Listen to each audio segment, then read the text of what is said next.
What's up? What's up? Salud. Salud.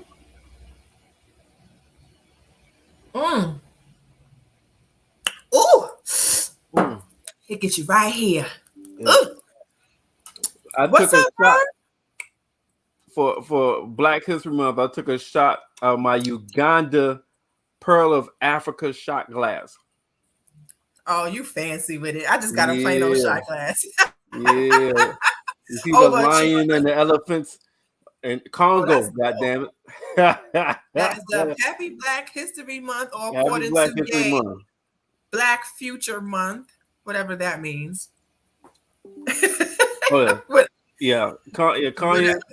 Did Kanye not explain why called Black Future Month? Because we're not worried about the history and the past. We're moving on to the future. Oh shit. Uh-huh. And his boots. He gonna be stopping to the future in his big black boots. Yeah, His moon nigga. shoes. His moon shoes. I see somebody in the background. Bring them in. Hold up. I Guys, can. let's share this. So get some people on. It's hump day. It's hump All day, right. y'all. Damn. It Look is at day.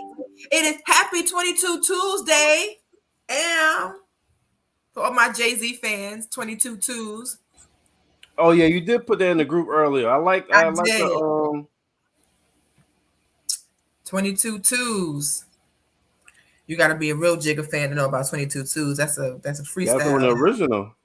Word. That's way back. That's Reasonable Doubt. Way back.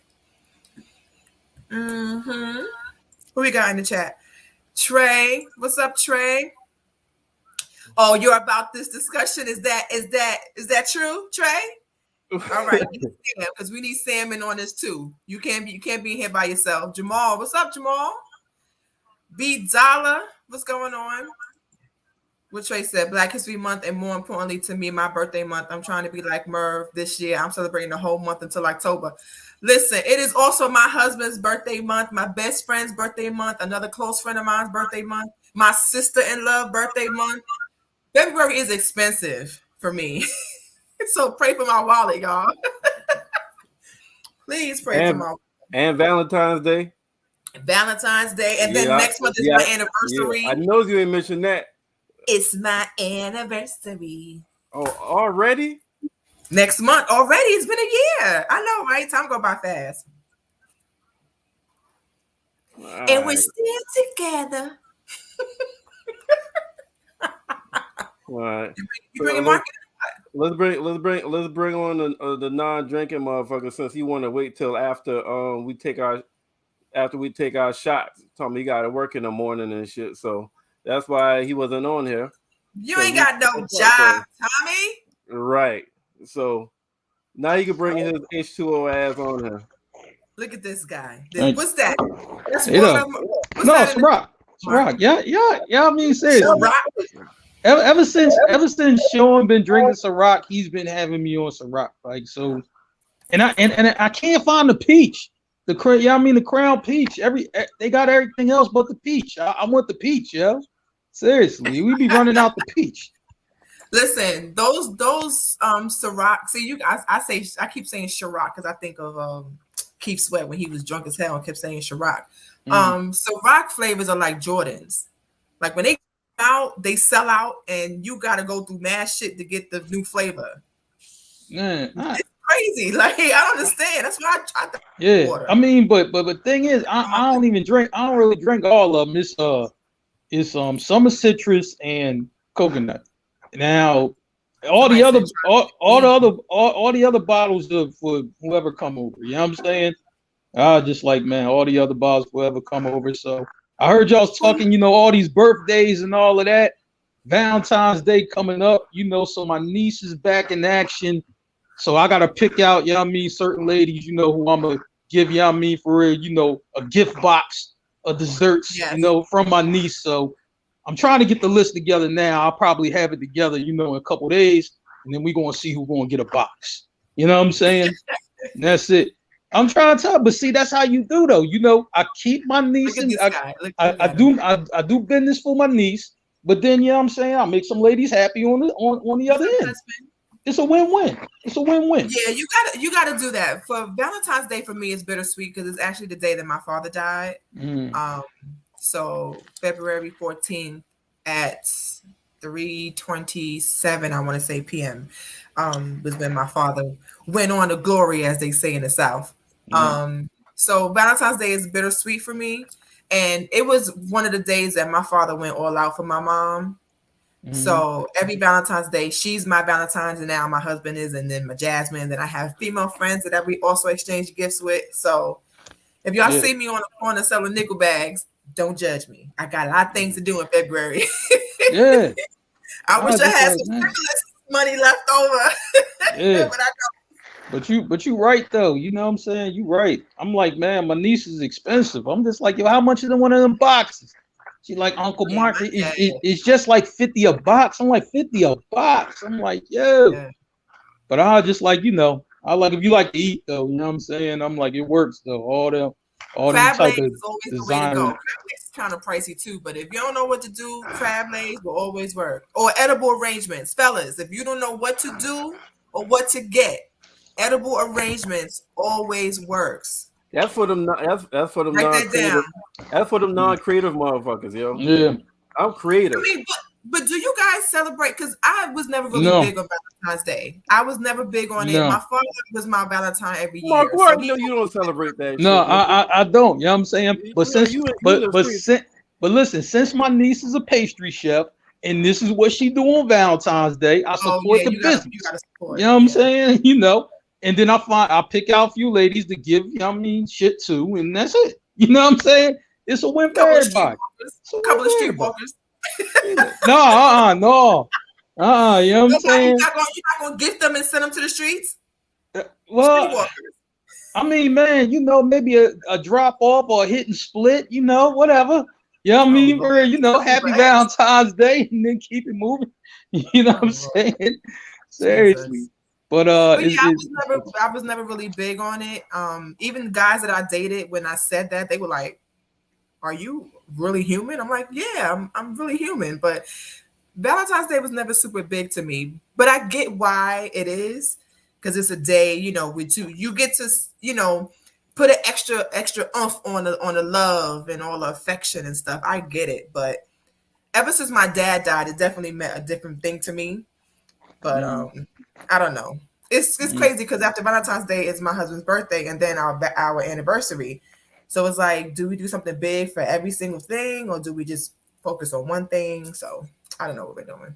I don't know, but you gotta think about it. I mean, you know, because everything is new and fresh for you, Beck. So it's like, yo, we gonna celebrate them all now. Now, as y'all move on, maybe you start cutting some shit out. But right now, everything fresh. So you might as well celebrate them all. Like, yo, Valentine's Day, the birthday, and this and that. You might as well do them all right now. You know. I'm gonna try to. I definitely am big on celebrating. Yeah, just like, I mean, everything don't have to be, you know, like, you know, all big and blown out, but you know, do a little something. You know what I mean? You know, always do a little something. You know, keep it fresh. Just a little bit to make sure you keep coming home. You know what I'm saying? Keep it fresh. You know, yeah, I feel you. What you doing, Merv? What you over there quiet about? Trying to plot your Valentine's Day? No, I just got down. My husband said he liked the way you think, Mark. Yeah. Yo, nah. I don't have to plan Valentine's Day like I used to in the past. In my previous life, oh my goodness, yo. In my previous life, I'll buy a dozen roses, split that bitch up in two, and pass that bitch out. Make my rounds. Please tell me you playing. No, he's not playing. No, I'm not playing. I said, listen, my previous life, Jesus. I was a little bit savage. So I get like, you know what I'm saying, I go to what is it Bilo or Kroger? They got a dozen roses with the Bilo card for $20. Yes. You know what I'm saying? That's 12 Walmart, roses. Food Lion. You get two. Go get a vase get 6 vases. That's $1 each at goddamn Dollar Tree. put two Yeah. in each one. Get the little card that come with and put it in with Yeah. that, and loaded them them little flavors, Then you just dress it up. Yes. Then you get and at Dollar Tree you get two Valentine's Day cards for $1. Listen, don't sleep on Dollar Tree. You know, a lot of people feel like, you know, they got to do something big. Don't sleep on Dollar Tree.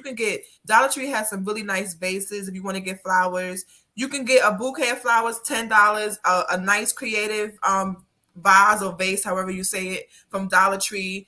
And boom, there you go, $11, you got flowers. Just like Murph said, you got the cards. You can get the cards to $4. You don't have to go all out and super expensive if you can't or you don't want to, or if the lady doesn't really, you know, care about it. There is a way to do it on a budget. You just gotta get creative. Listen, it's all about the presentation. Like, it don't matter where it come from, just present that shit right and you good. Your dick in a box. Yeah. With two cut off rose tops on each side. Bam. Boom. One in the middle. What you gotta do is get a red bow. Hey. Right there. Happy Valentine's Day. You know what I'm saying? But now when I'm fucking with somebody like that, I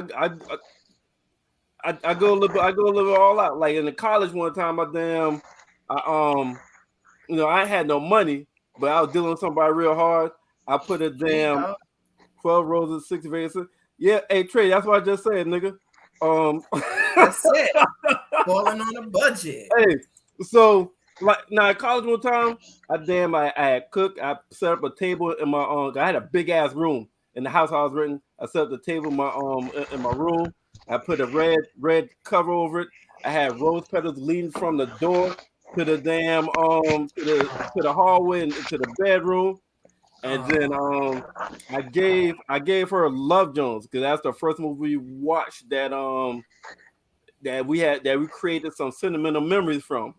Oh boy. Right? That's his movie though, yeah. I mean, that's his John right there. So I gave her the DVD, right? And she was like, well, how am I supposed to watch this?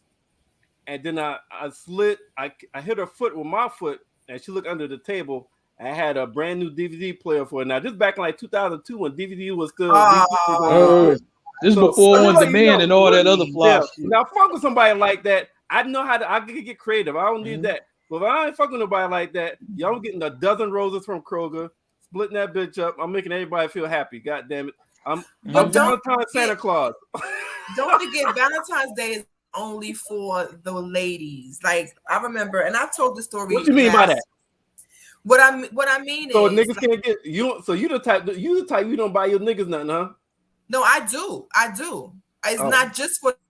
It's not when I started to give my husband gifts, just in general, it shocked him because that's something that men are not used to. And I've talked to this with you guys before about not knowing how to receive gifts and let the women be romantic because they usually, most women out here are like, he has to cater to me. It's all about me. So when I started to do things for my husband, especially for his birthday or like Valentine's Day, he'd look at me like, I'm not used to this. So it's kind of cute to see men that don't know how to receive that. And he would just make a face like, thank you. Listen, like, okay. Not for real. Like I'm my 40 years, I think I only received some of Valentine's Day maybe 3 times in my fucking life, I think. Oh, that's hard. Probably 3. And mind you, I was also married. But that's really horrible. Let me say this, but those three times I received something in my life never came while I was married. Damn. So yeah, I don't be expecting this shit. That's why I see why he was like, "Whoa, for real?" It's not just about me. And honestly, if we don't do anything, I would be okay with that too, because February is really busy for us, and we have an anniversary in March that I would rather the funds and time go to anyway. So if we do something, then great. If we don't do anything, then great. I'm cool either way. He's still my husband. I still love him. Shoot, I mean, hey, listen, Rob gonna do a little something. He gonna do a little something, and then he get to the anniversary. See, that's how that works. You know what I mean? And for y'all that likes to go out, you make your reservations right now. Please make your reservations right now. They did this last month. Yep. These places are booked. I'm gonna tell you. You might be right. Or you have to go to the outskirts. Like if you live in the metropolis, avoid downtown. I promise you got really nice restaurants that's on the outskirts that a lot of people don't know about that you could go to.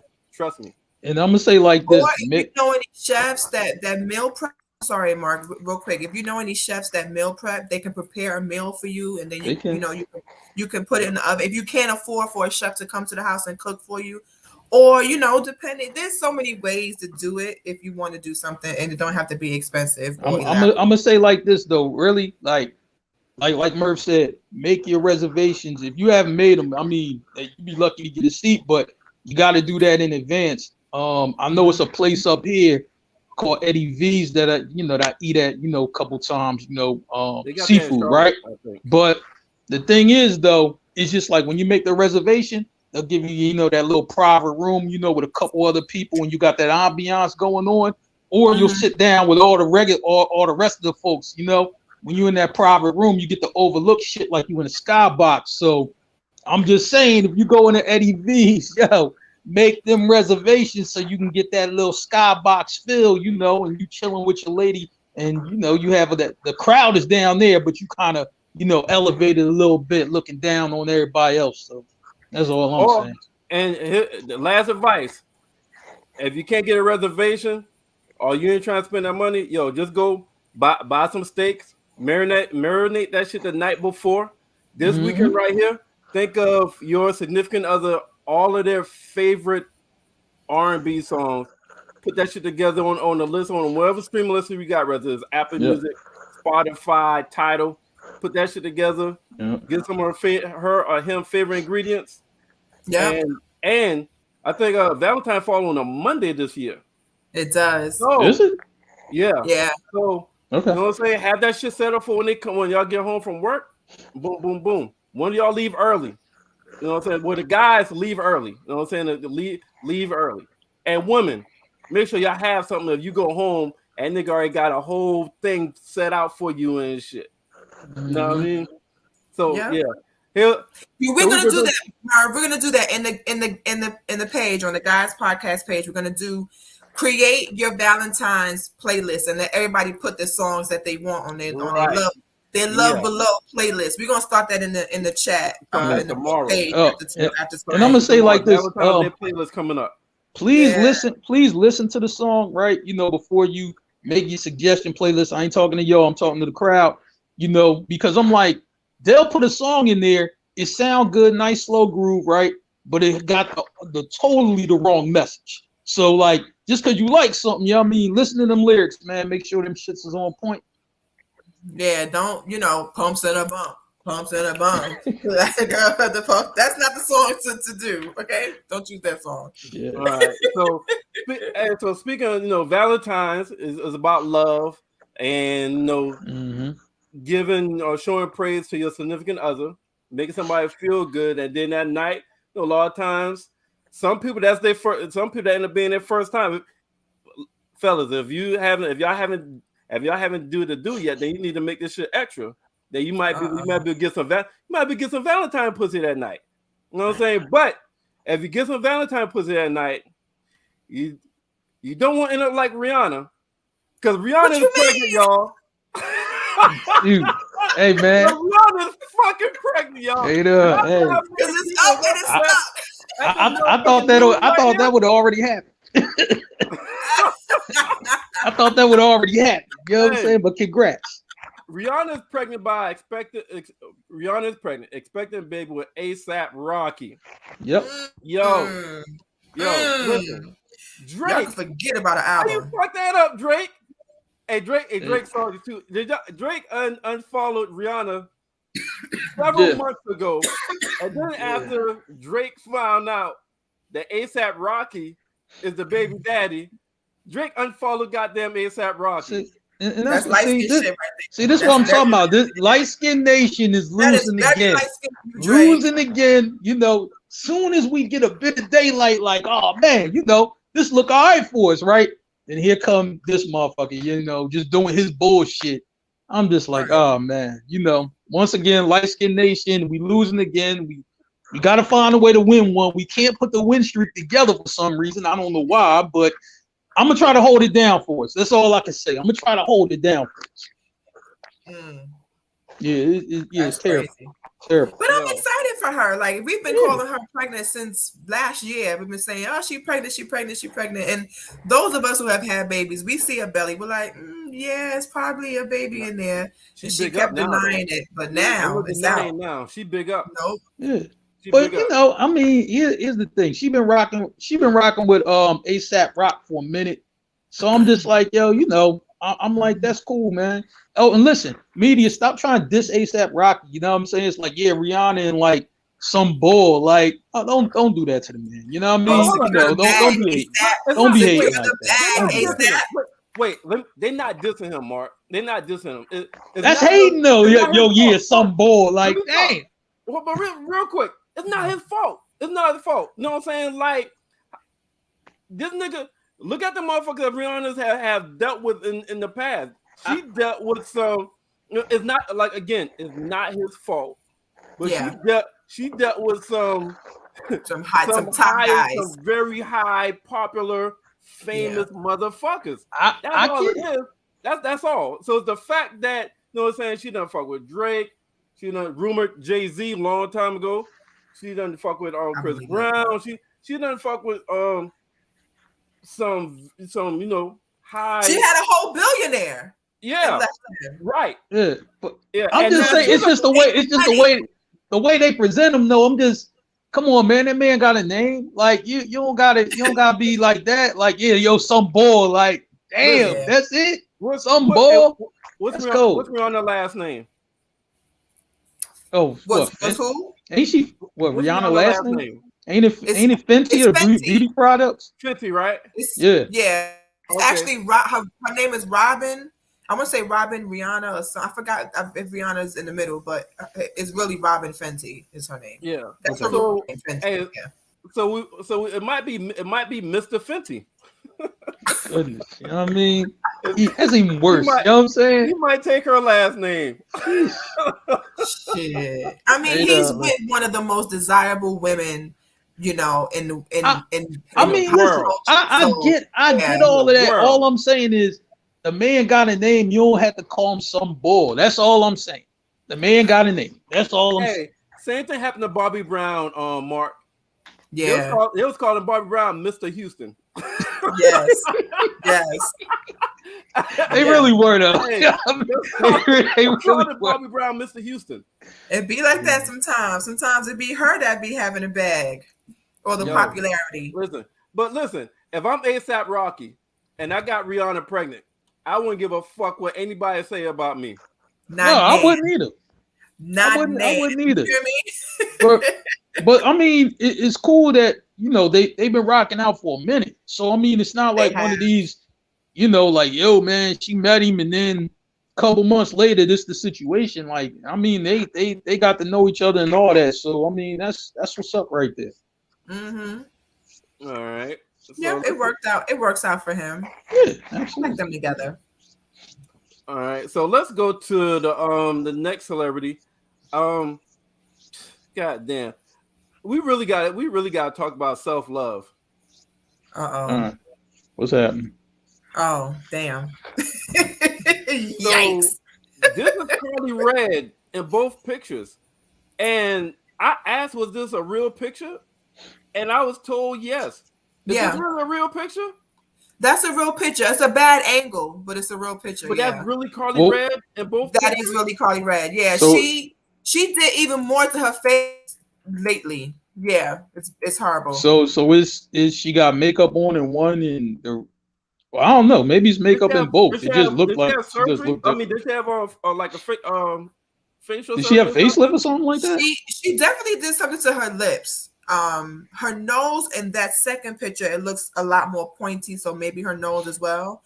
But she definitely did her lips. Even this last season that I seen her, I was looking at her lips like, why they look just so big, like they hurt. It looked like they hurt. So yeah, that is a real picture of her. It's the bad angle, but that's what she looks like.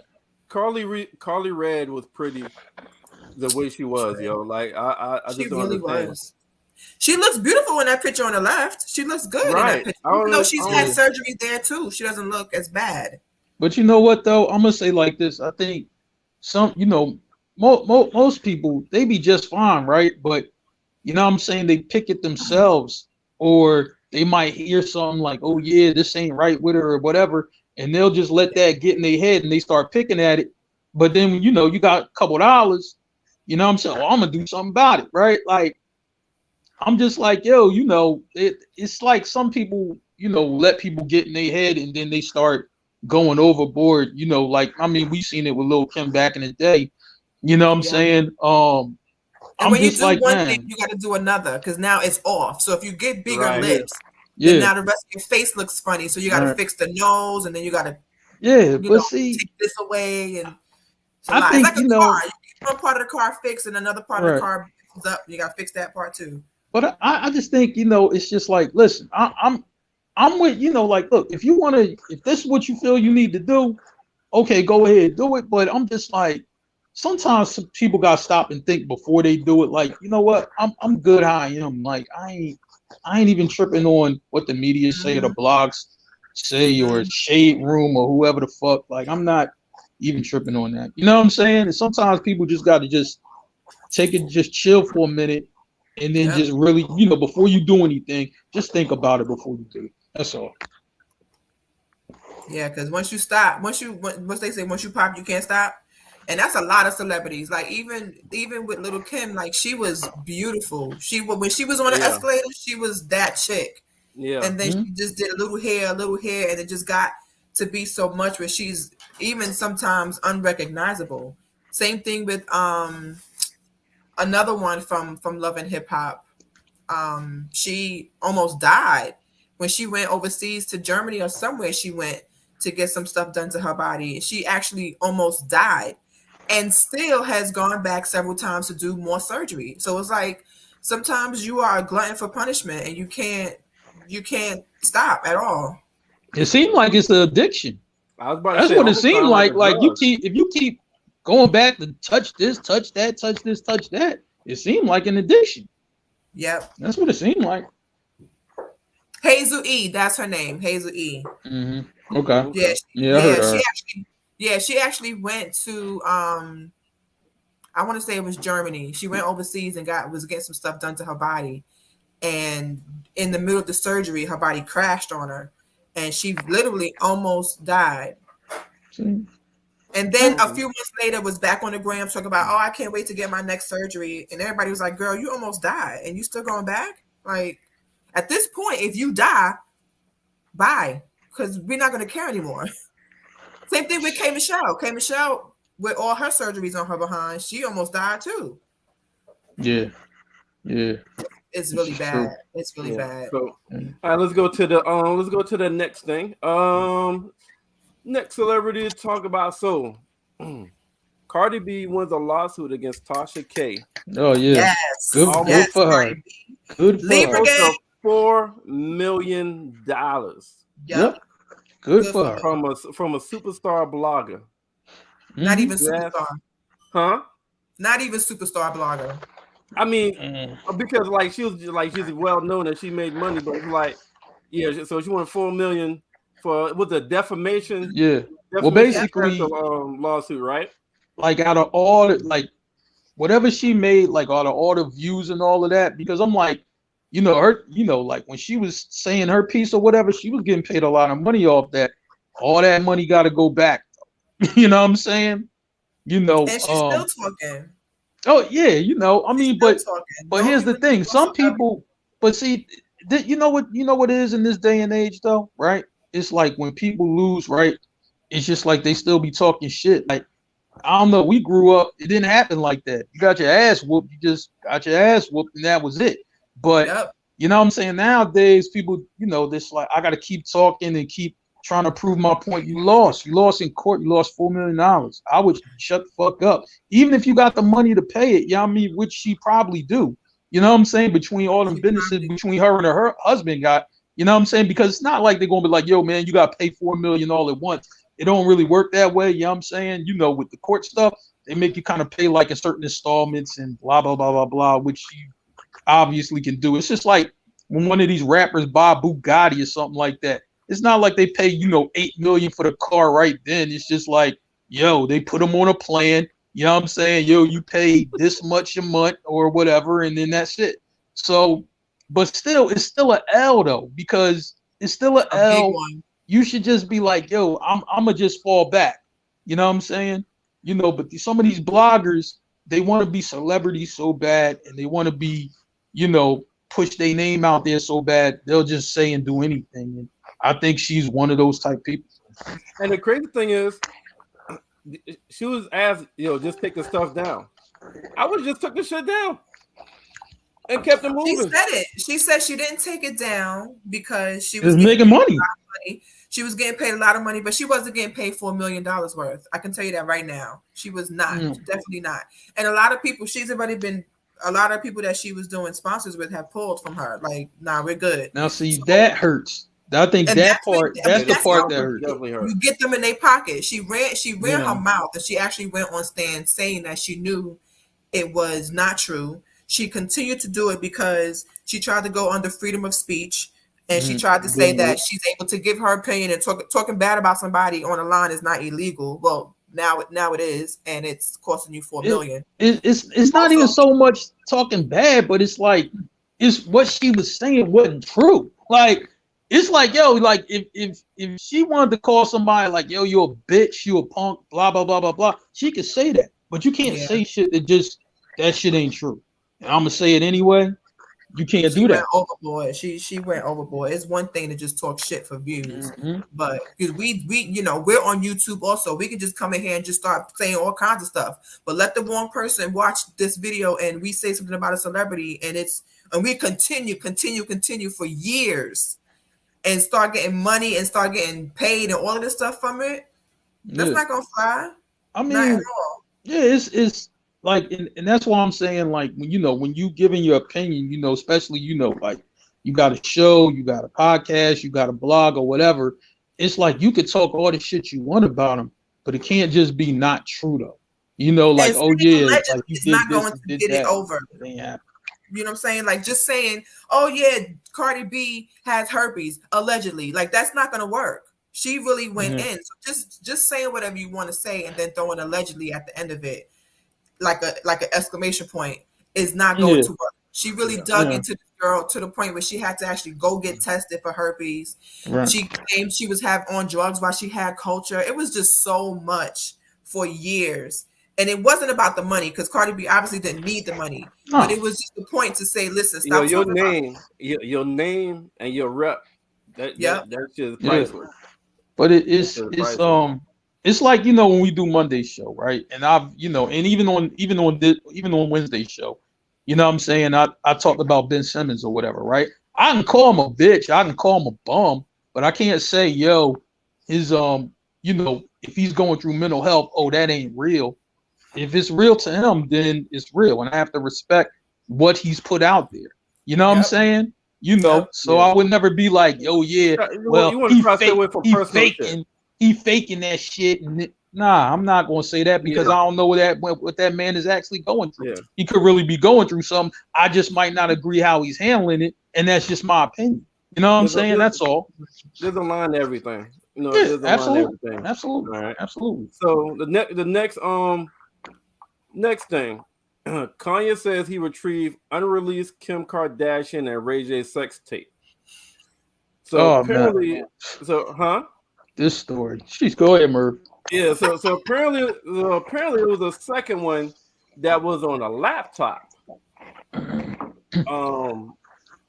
Kanye, I think it was apparently Wack 100 was involved in this as well. Yeah. Don't worry. I'm gonna get to so Kanye was able to retrieve the sex tape for Kim. This is after they separated and whatnot. Listen, y'all. If I do a sex tape with somebody, We're gonna record that shit. All right, let me give you an example. If we fuck at 5 p.m., Oh gosh. we're gonna watch a sex tape at 7 p.m. and we're gonna delete that motherfucker at 8 p.m.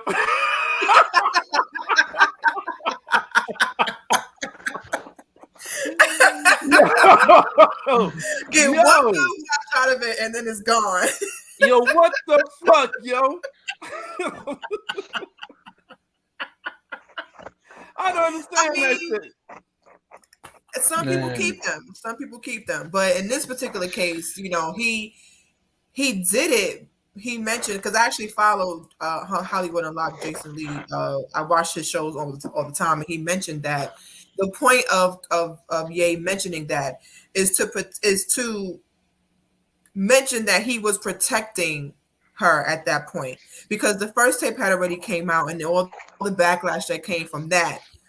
When he got wind of the second one, in his mind, he was protecting her. But I mean, you know, there isn't such thing as dubbing and recording a tape. So maybe there was another copy made somewhere else. But nonetheless, let's just say the only copy of that was on that laptop. He got it and was able to, you know, show it to Kim K and say, hey, look, you know, don't worry about it. I got your back. This is my protection of you. It won't get out. And apparently she was relieved about it. But if that was the case, why mention it? Because now whatever backlash she was trying to avoid from having another tape out there, she's not going to get because you mentioned it. So if it was to do it in secret, then keep it to yourself. I mean, you know, ain't nobody seeing it though. One difference, like you just said, one difference.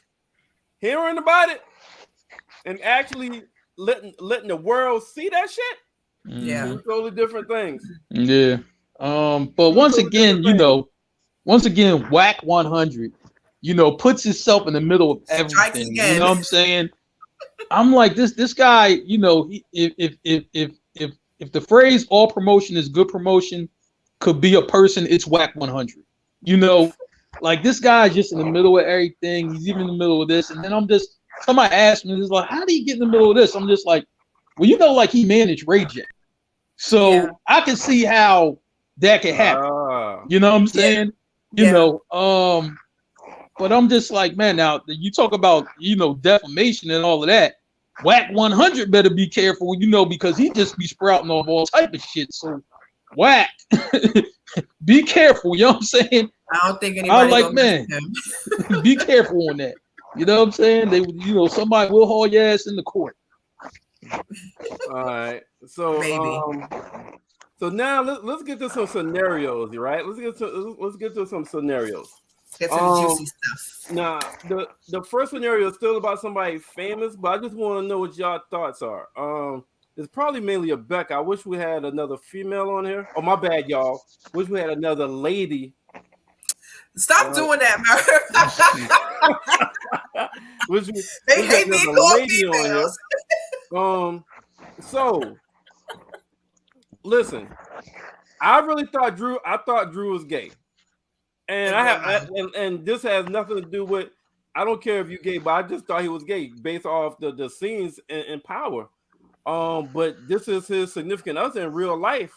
And so it was like, the question is, could you marry a man who's willing to play a non-straight role in a TV show to provide for y'all's family? Now, of course, we know the double standard. The niggas probably wouldn't care if their wife is getting it on with a woman. It's double standard. We already know that shit, so no need to even bring that shit up. So I just said it. There's no need for y'all to say that shit, okay? We understand that. Now, back to the question. So, ladies, would y'all be able to...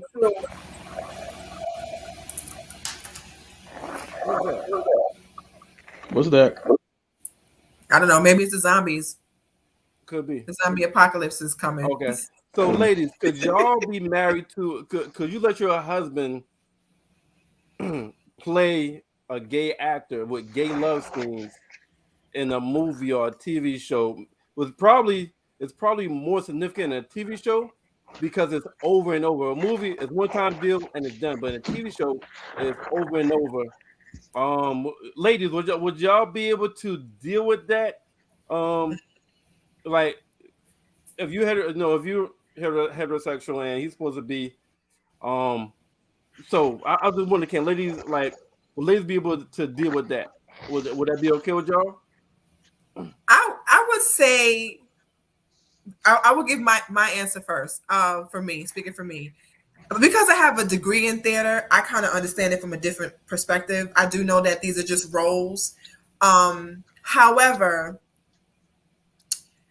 the body reacts and doesn't know that what you're doing is from a script that you was given, right? So if you are aroused, this is real life. If you are aroused, if you're doing a love scene with someone, the body is going to react to being stimulated. So from what it seems, he is tonguing this man down. Like he is all into it, head twisted, saliva, everything. So he's really kissing this man for real. So if it was my husband, it would be difficult for me to watch. I will understand.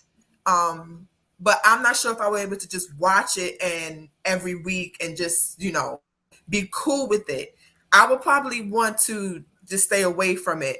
And even if it wasn't in reverse, because I thought about this even when I was in theater, like, let's say, because I've always told y'all I was supposed to be in Hollywood. So let's say I have a husband and kids, and if it's time for me to do a love scene and I'm naked or topless and I'm, it's like Monsters Ball type of scene, and I'm on a couch with a old white man humping me and what would I do, right? How would I feel?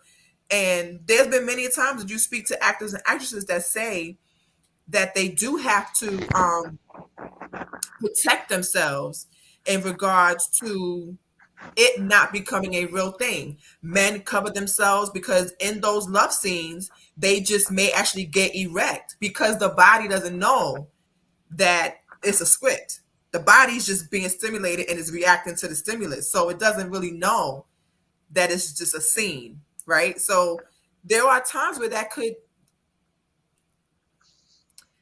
lead into real life, maybe. So it would be difficult for me to see my husband do it. But if that's the bag and he's an actor, then I would have to understand. But it would be difficult to watch. So, Maury, I'm not going to ask you if your lady was dealing with a lady. I'm not asking you that because I feel like the answer was you wouldn't have no problem. But so let's say your significant other, your wife, is an actress, and a lot of her TV shows, she's in love scenes. Like Halle Berry, make me feel good, Billy Bob, and shit like that. When people deal with somebody, and she's on the TV show, so every other episode she's tonguing down, kissing somebody, and having sex scenes with another guy. It's tough, but I would say like this. I think my significant other will have to prepare me for that, like. You can't just spring it on me, you know what I'm saying? Like, oh yeah, well, I'm going to set today and this is what I'm doing. Like, I'm just saying prepare me. When you know about it, just let me know about it. You know what I'm saying? But I mean, if she's an actress, and I mean they're paying her well to be on this show, and she's like, one of the main characters or whatever. I wouldn't like it, but I wouldn't tell her, nah, you can't do that, because who knows what else that's leading to.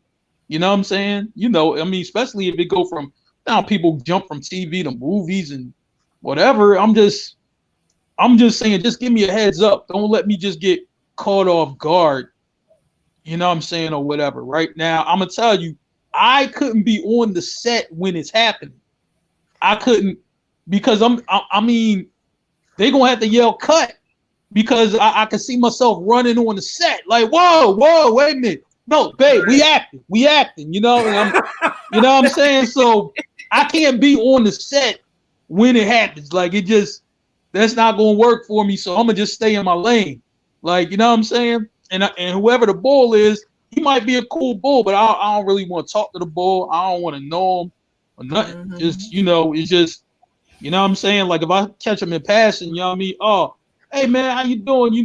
Whatever. Okay, cool. But I really don't want to have a real conversation. You know what I mean, with that guy. No, I mean he could be a cool dude or whatever. But I mean, I'm not really going, get the chance to actually know that. Just, you know, do what you got to do, but don't talk to me about nothing, man. You know what I'm saying? That's just the way I'm a feel about it. And men say they're not jealous. I mean, but that's your lady though. That's that's your lady. I mean, if it was just like, yeah, you know, like a 2 a.m. John, like, oh yeah, I'm an actress now. Oh, hey, you know, well, listen, give me a couple of them dollars off that bag. We good. You know, I'll talk to the boy and everything. Listen, this is how she like it though. I mean, you know, if you turn her like this to a left side, that's exactly, I'll be on the set coaching. You know what I'm saying? Get me a couple dollars from the director. Like, listen, I can make this love scene a little bit more steamy because this is how we did it last week in the car. You know what I'm saying? Trust me, you know. Hey, man, I mean, it's levels to it. But if it's my lady, though, it's no way, I mean, for that you as a man, I mean, you love this woman and you don't feel no type of way. You gonna feel some type of way. It's just, it's facts. Yeah. It's facts. Yeah. So hey, Mark, so I definitely think you feel some kind of way with if you was Carmelo Anthony with Lala. Yeah, I mean, because the power. They asked her about that. You know, they asked her about that, and they said that he didn't watch. Yeah, I wouldn't watch it because the power scene, like a lot of shows, they will keep you under the cover. They have everything. You be naked in every section except your mid. You know what I'm saying? You may have something like the ladies have a real small bikini, and the guys maybe have like a bikini boxer kind of thing, so real small. Yo, and power, they be butt ass fucking naked. No, they don't. They don't. It's probably like camera trick or something. You know what I mean? Okay, it's all about angles and CGI, but they don't be completely naked. No. If it's not naked, then they got some shit that just stays up in the front of the pussy and the dick because the ass be out. Yeah, they do. Not on the side. So it must have got some magic boxers and shit that's like this small. It must have got something called a dick boxer that only covers a dick because and yeah, they do. They actually do have it. Like you ever see women with pasties over their nipples? It's like that. It's like that for down there too. So yeah, and it's very small and it covers just what it needs to. So that way you can't, you know, but it's all about angles too, like right angle and stuff. So well, them motherfuckers experts because shit. It looks real. It looks real as shit. Yeah. It looks real as shit. I be trying to catch them slipping. I be trying to see if I can see Tasha, Lala, one of the see if I see some pink. Goodbye.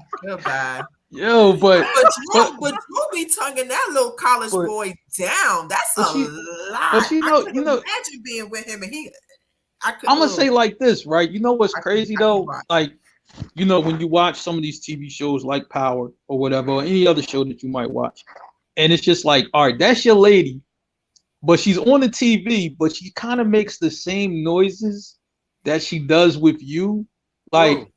You know what I'm saying? Because I'm like, your lady might get like a little bit excited. Not that, you know, it's acting, but you know what I'm saying? That could be in the back of your mind, like, yo, she laughing like a little chipmunk. Wait a minute, hold up, she do that shit with me. I mean, well, it's I'm just saying, to be real.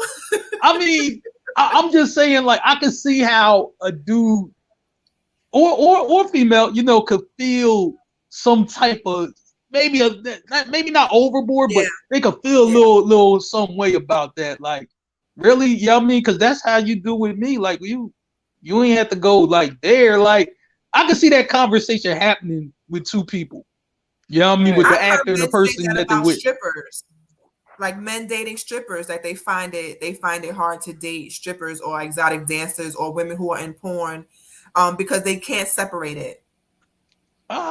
Well, then why would you date them then? That don't make any goddamn sense. Yeah, I've heard of this before. Now, this didn't happen to me. I've dated a stripper before, but this didn't happen to me. But I've heard that before. You know what I'm saying? You know, because sometimes I go down, you know what I mean, to a job before she get off or whatever, and you see some of the regulars or whatever, and they talking like, you know, one boy he was with this chick, and another boy he married, but he with this chick or whatever. But you could tell like it's hard for them to separate. You know what I'm saying? You know, like just whatever arrangement they got from what they want their fantasy to be. So it's crazy for them. You know what I'm saying? And she would talk to me about shit like this all the time. Like, you know what I'm saying? I'm like, yo, that's wild, right? But I've seen it before. Like it's real crazy. So I can imagine if your woman's an actress and she does roles like this. I'm just, whew, you know what I mean? It's tough. I'm gonna say like this, it's tough. It's tough. I think the ladies could handle that a little bit better than we can.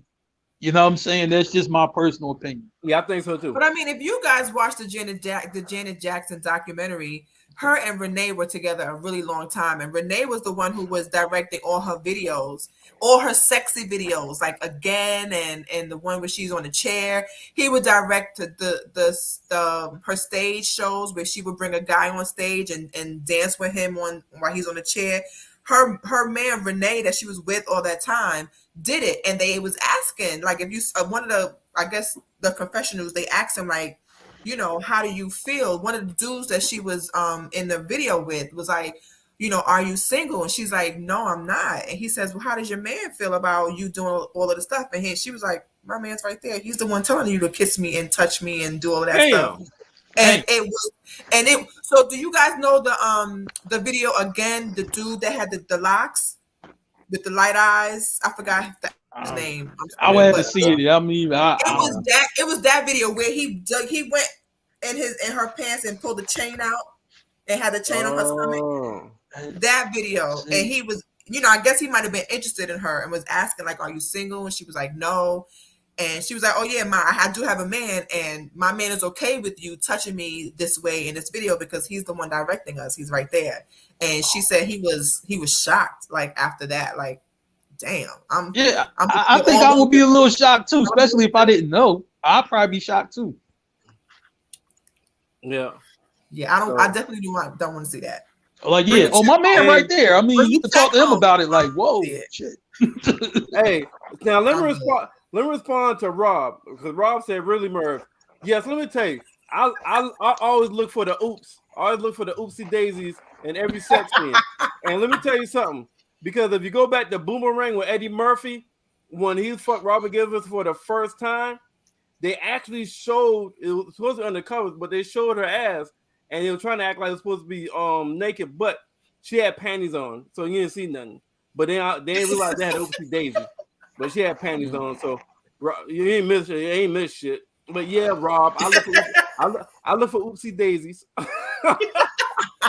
Well, I'm quite sure they don't let that, like, especially now that actually make it to the TV. They probably go to editing and, all right, we got to cut that out. Yeah, I mean, not Power though, because Power just let shit slide. Yeah, they definitely let shit slide.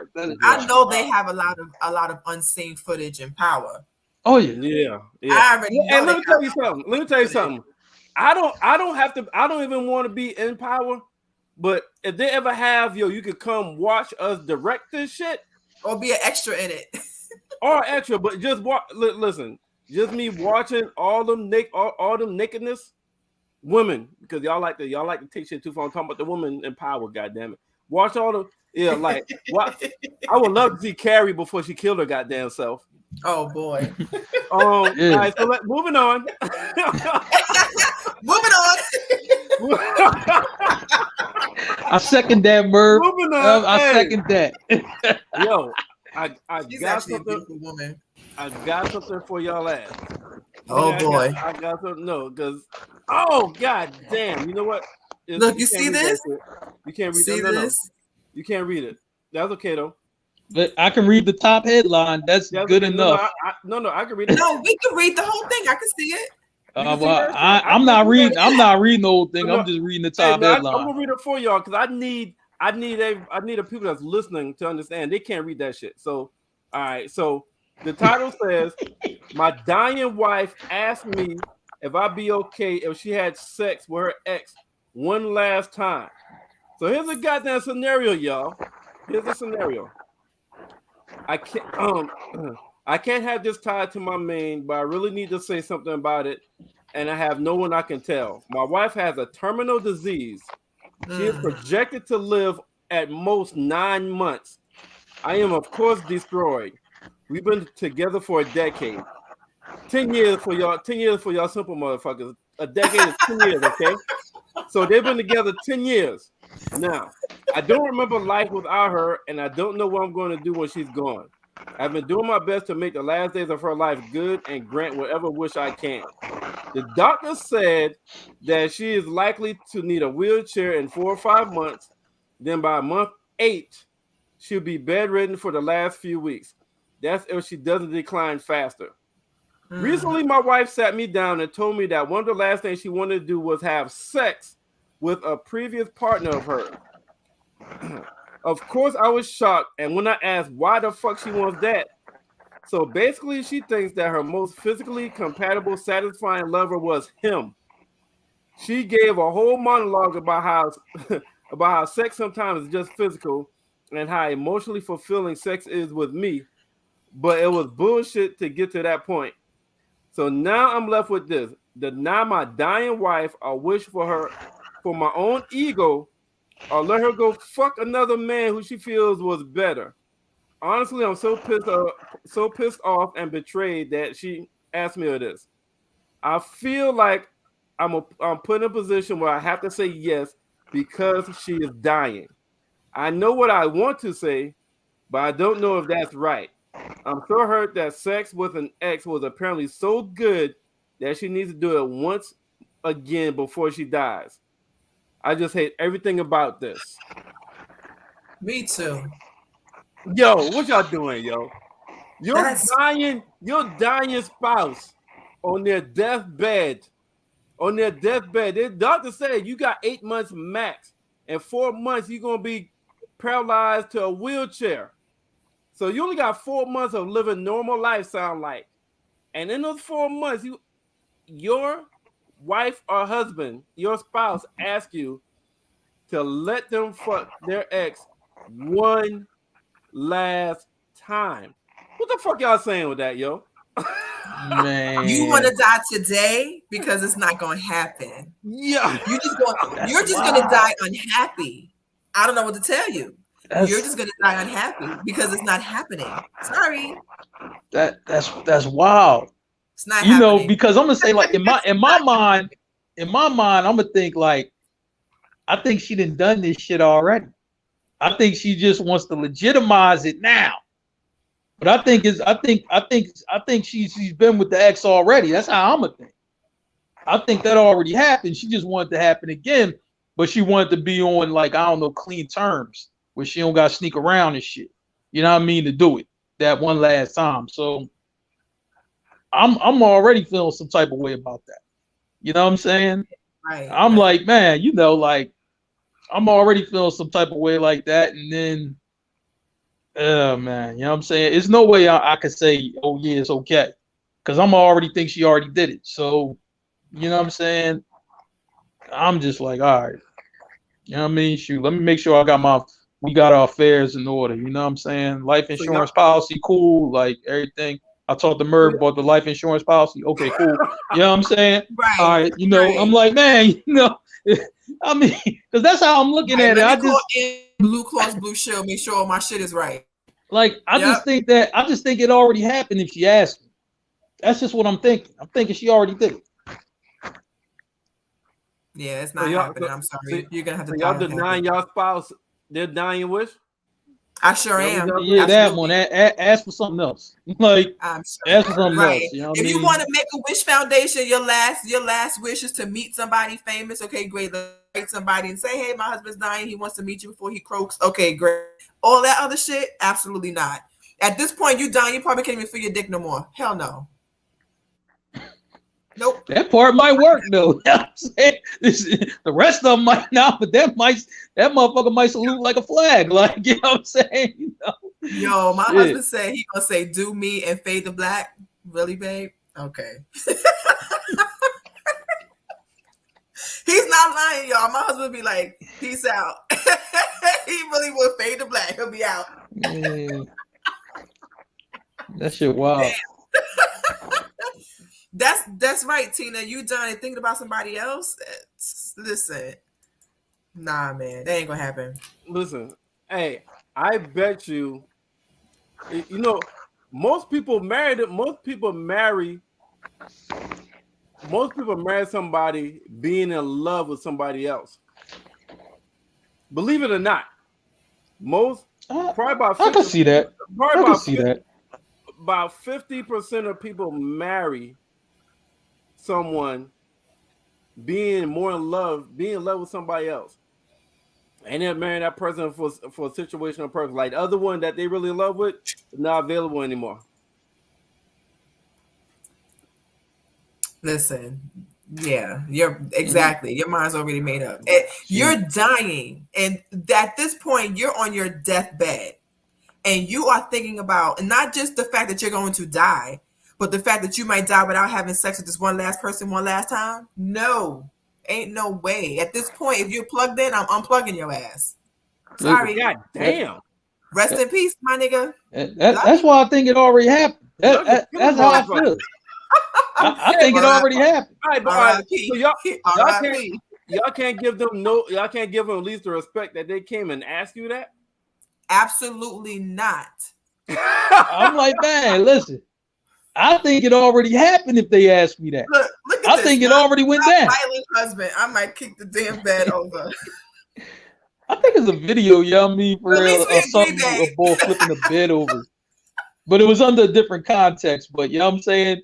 I'm thinking when Rob just said that, like, I don't know, this chick, said, yo, this dude was looking for his cell phone. She like, I don't know where it is, right? Or whatever. And she was just talking to the boy Greasy, and he flipped the bed over with her on it, and then she hit her head on the wall and shit. Y'all seen crying. That movie Tyler Perry made? She dumped that nigga right in the tub, and he from the wheelchair. When you don't care, you don't care. Yeah. Hey, absolutely. Tina, but respond to Tina, that is crazy. But Tina, I'm telling you, over 50% marry somebody because of situational purposes, like that person's not available, or they done pass the point of no return, and they're scared to damn break off the engagement, or they got kids. They ain't pull out fast enough. Now I got a kid and shit. I got a second kid, and like try to be together for the kids, even though they're in love with him or he's in love with her. That shit happens a lot. I'm telling y'all, half of the marriages, those two people are not equally in love with one another. One of them is in love with the spouse, and one of them is in love with somebody else that they're scared to go be with, or that person ain't available. So they just say, fuck it. You the last person standing, or you the last person available. I'm going to marry you before I have nobody else to marry. So that's sad too. What that tells me, that is very sad. What that tells me, that situation, that the person probably was married at that time and now divorced, or they wasn't available, or when she didn't want him at the time, when she was ready, by the time she was ready, he already married somebody else. And now either for some reason he's available now, and she wants to have that magic one last time. But I'm telling you this: if your spouse asks you that, just know you wasn't the one. you might have been you was either number 2 or number fucking 3, but you was definitely not the one. Especially if a woman asks you that, my nigga. If a woman asks you if they can have sex with somebody else one last time before they die, you definitely wasn't one, because women not like that. Now, nigga might be like, "Hey, that pussy was good. You mind if I go get that shit one last time? Yo, I only got 8 months to live." Yo, you only live once. No. Now, what if God performs a miracle and you don't die and you continue to live? Because there have been people who have been given death sentences and still lived. So what if some miracle happened and you don't die at the 8th or 9th month, and now we're at the 11th or 12th month, and you done already had sex with your ex that I knew you wanted to have sex with, and let's say I said yes, and then you don't die? Oh, now you're gonna really die. Now you're going to really die. As a matter of fact, let me just go ahead and save you now and tell you no. Absolutely not. Nope, not going to happen. You know, Because either way, you're gonna die. You're gonna die if I say no and you don't do it, or you're gonna die if you do it and they continue to live. So it doesn't matter. The end result is that you're dead. So let's just go ahead and get it over with. You know what this remind me of? Yes. What are we celebrating, Tina? My divorce. Hey, listen, this remind me of about 10 years ago, there was on Young and the Restless, Victor asked his wife, first wife and child's mother was dying. And Victor asked his current wife, I need a divorce because my ex-wife wants to die being married to me. So he got divorced from his current wife so he can marry his wife while on her deathbed so she can die being the wife of her first love. And the mother. Who was that? Victor Newman of Young and the Restless. Oh, this is a TV show? I thought it was real life. No, not real life. But no. So he got so the wife divorced because it was like, all right, she's dying. You know, so go ahead, dying was no sexual contact. They got married in the hospital room and just gonna die as Miss Victor Newman, right? Man, this motherfucker lived. And Victor did no divorce. See? I'm not even gonna let that happen. I mean, no, absolutely not. I think it's this show that came on like maybe a few years ago called The Affair, and the dude, he was like he was given like 6 months to live or whatever, some type of aggressive cancer that he had, and he was married. He was no, they weren't married, but you know they were serious about each other or whatever, right? But she already had like 4 kids and couldn't have no more kids or whatever. All the kids were grown, right? Uh-huh. And the lady who lived next door, you know what I'm saying, young John, she ain't had no kids or whatever, right? But she was like the babysitter or whatever, I think to the youngest or whatever, like maybe a teenager or something like that. So she looked out for that bull. But then, you know what I'm saying, she couldn't have no kids or whatever. And then one day, you know what I mean, he didn't pop the babysitter or whatever. But you know what I'm saying, she got pregnant. You know what I'm saying? But she was cool about it. She ain't, you know, run off. She was mad, but she ain't like leave him or nothing like that. So I just like, apparently this probably happens in real life. You know what I'm saying? Yeah, I'm sure it does, but it won't happen in my life. Yeah. So let's go to the next topic. All right. So this one said, has there ever been a case where someone came to their partner with, we need to take a break, and it ended with a lasting, healthy relationship? Is that I think that when those words are said, the relationship should be cut right then and there because it's otherwise pretty much guaranteed to be over. So what y'all think about what y'all think about that? Have y'all ever been in past relationship where y'all like, we need to take a break and y'all end up back together? No. In the past? No. Yeah. Once we break. I don't double back. I've never been with an ex twice. Ain't no ex I want to go back to, obviously. So no.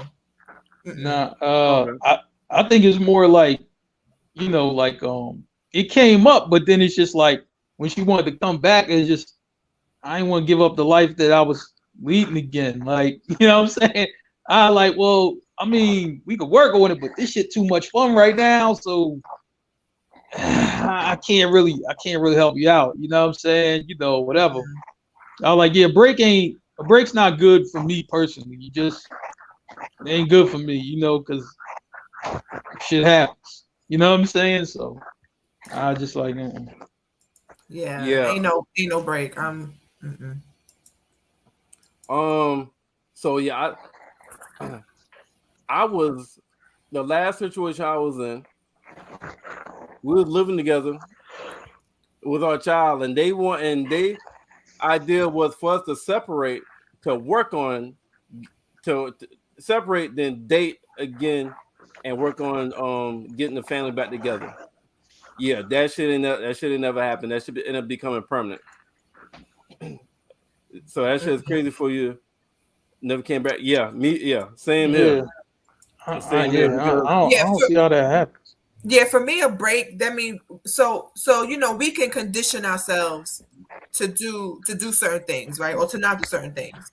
And when you're with someone and you take a break from them, you go into the other side of conditioning. So like if you're single and you've been living a single life and you get into a relationship, you gotta condition yourself to maneuver and move like you're in a relationship, right? So there's certain things you either stop doing or you start doing. Same way in reverse. If you're in a relationship and you go take a break, or you're single, then you condition yourself to live that particular life. So if you take a break from someone, you're putting yourself in a situation to get used to not being with that person. Yeah. And then at some So let me ask you point, this. you stay there. Beck, and let you me ask don't you go this. back. Let me ask you this. Is there a situation where you got the title boyfriend, girlfriend? Is there a situation, Mark, same thing, you got title boyfriend, girlfriend. Do you think it's a situation where y'all can break up far as like the title, but y'all still date? They try to work on it. Y'all go from boyfriend, girlfriend just to be friends and start over. I'm playing devil's advocate. Can you see that happening? Like, okay, you know what? We need to reset. We need to start the fuck over. We're gonna drop the title. We're gonna break up, and we're gonna start over and start dating again. See, that don't work. See, it won't work for me because I'm just like, listen, I know me, and then I know my friends ain't shit. So I'm like, man, you know what I'm saying? So you got like, yo, look, I'm like, hey, we broken up. There's some fun out here. My friends, you know, they ain't shit, and that's the way they are. So they already setting shit up, you know what I mean, for you already. Like, man, you know what I'm saying? It'll be rough, you know, to kind of get back to a good place because I'm just like already know, you know, what they trying to line up for me, and me, I'm gonna just fall right in it. It just ain't gonna be good. Like a break of any kind ain't good. I understand, like you know, if we together and we gotta work through some shit, okay, cool, I got you. But yo, let's break up, but we still gonna act like we together without the title. Oh man, you know what I mean? It's gonna be it's gonna be a bunch of shit she don't like. Like I'm letting you know right now. I'm gonna add a little bit to it. Tina, did you want? I mean, damn, Beck, did you want to respond to that before I add a little something to it? I think that there is it is a possibility to change the dynamics of the relationship. Like, let's say whatever is happening at the moment is not working, and you guys have to switch some shit up. Then that is possible. Some people may say, you know, when you say break, that means that you completely have separated. The example that you gave is pretty much just kind of taking a step back, maybe reevaluating the relationship, and then going forward a different way. That's basically just changing the dynamics of it, or just switching it up a little bit. But when I hear break, I mean like totally not together anymore. You go your way, I go mine. Whatever happens during those times is none of each other's business, I guess. But then at some point you miss each other. You want to go back to what you used to, but you kind of want to come back together a different way. And for me, I don't see the point of a break. Then just have the talk, change some shit up, and go forward with the relationship another way. But once you break, you bye. Like there's no coming back. Because at that point, we should have exhausted whatever we could to fix the relationship. If we don't want to be together anymore, whether it's for a day or for a year, then let's just stay away. Because if I don't want to be with you, that reason I don't want to be with you may still be there, and I don't want to go back to that. Okay. So you got some people, and so you got some people that dates, right? And they don't they don't want to put a title on it. They don't rush to put a title on it because some people feel, men and women have felt that titles fuck things up. And let's say everything was great, they put a title on it, and that's when shit got fucked up. And then it was like, you know what? We was better without the title. And they dropped the title and try to go and go back to that. Have either one of y'all known people to be like, they feel like titles fuck things up, so they don't want to they really don't be wanting to give titles. They do everything just like their boyfriend, girlfriend, but just don't do the title shit. Y'all know I've heard that before.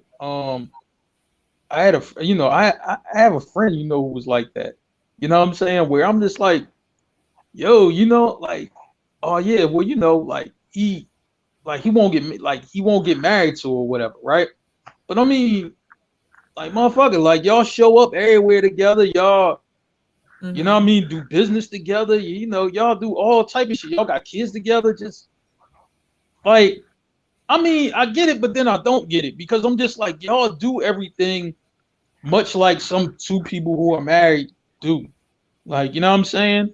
Okay, it's not that, we're married legally or whatever, but I'm just like, man, and I told him, I'm like, yo, dude, you in Pennsylvania. You know what I mean? Shoot, she gonna be a common law wife in about like a year or two anyway. So I'm just like, I like, look, either way, you're gonna be married in a couple years, whether you want to or not, because that's listen, if the shit took a turn for the worse, she can go to court and just be like, oh, well, we've been together for 10 years. And I'm like, motherfucker, you're already on 8. You know what I mean? Guess what? Judge going to side with her in Pennsylvania. But what I'm saying is that they do everything together. You know what I mean? They show up everywhere together. They obviously like each other. They enjoy each other company or whatever. I found that a little bit odd to me. You know what I'm saying? And it's more on him because it's just like, oh, man, well, we get married and this shit, you know what I mean, might go left. I'm like, well, it ain't went left in 8 years. You've been with her 8 years, boy. Like I don't really understand his reasoning on that. So I don't understand it. So I'm going to answer that for you.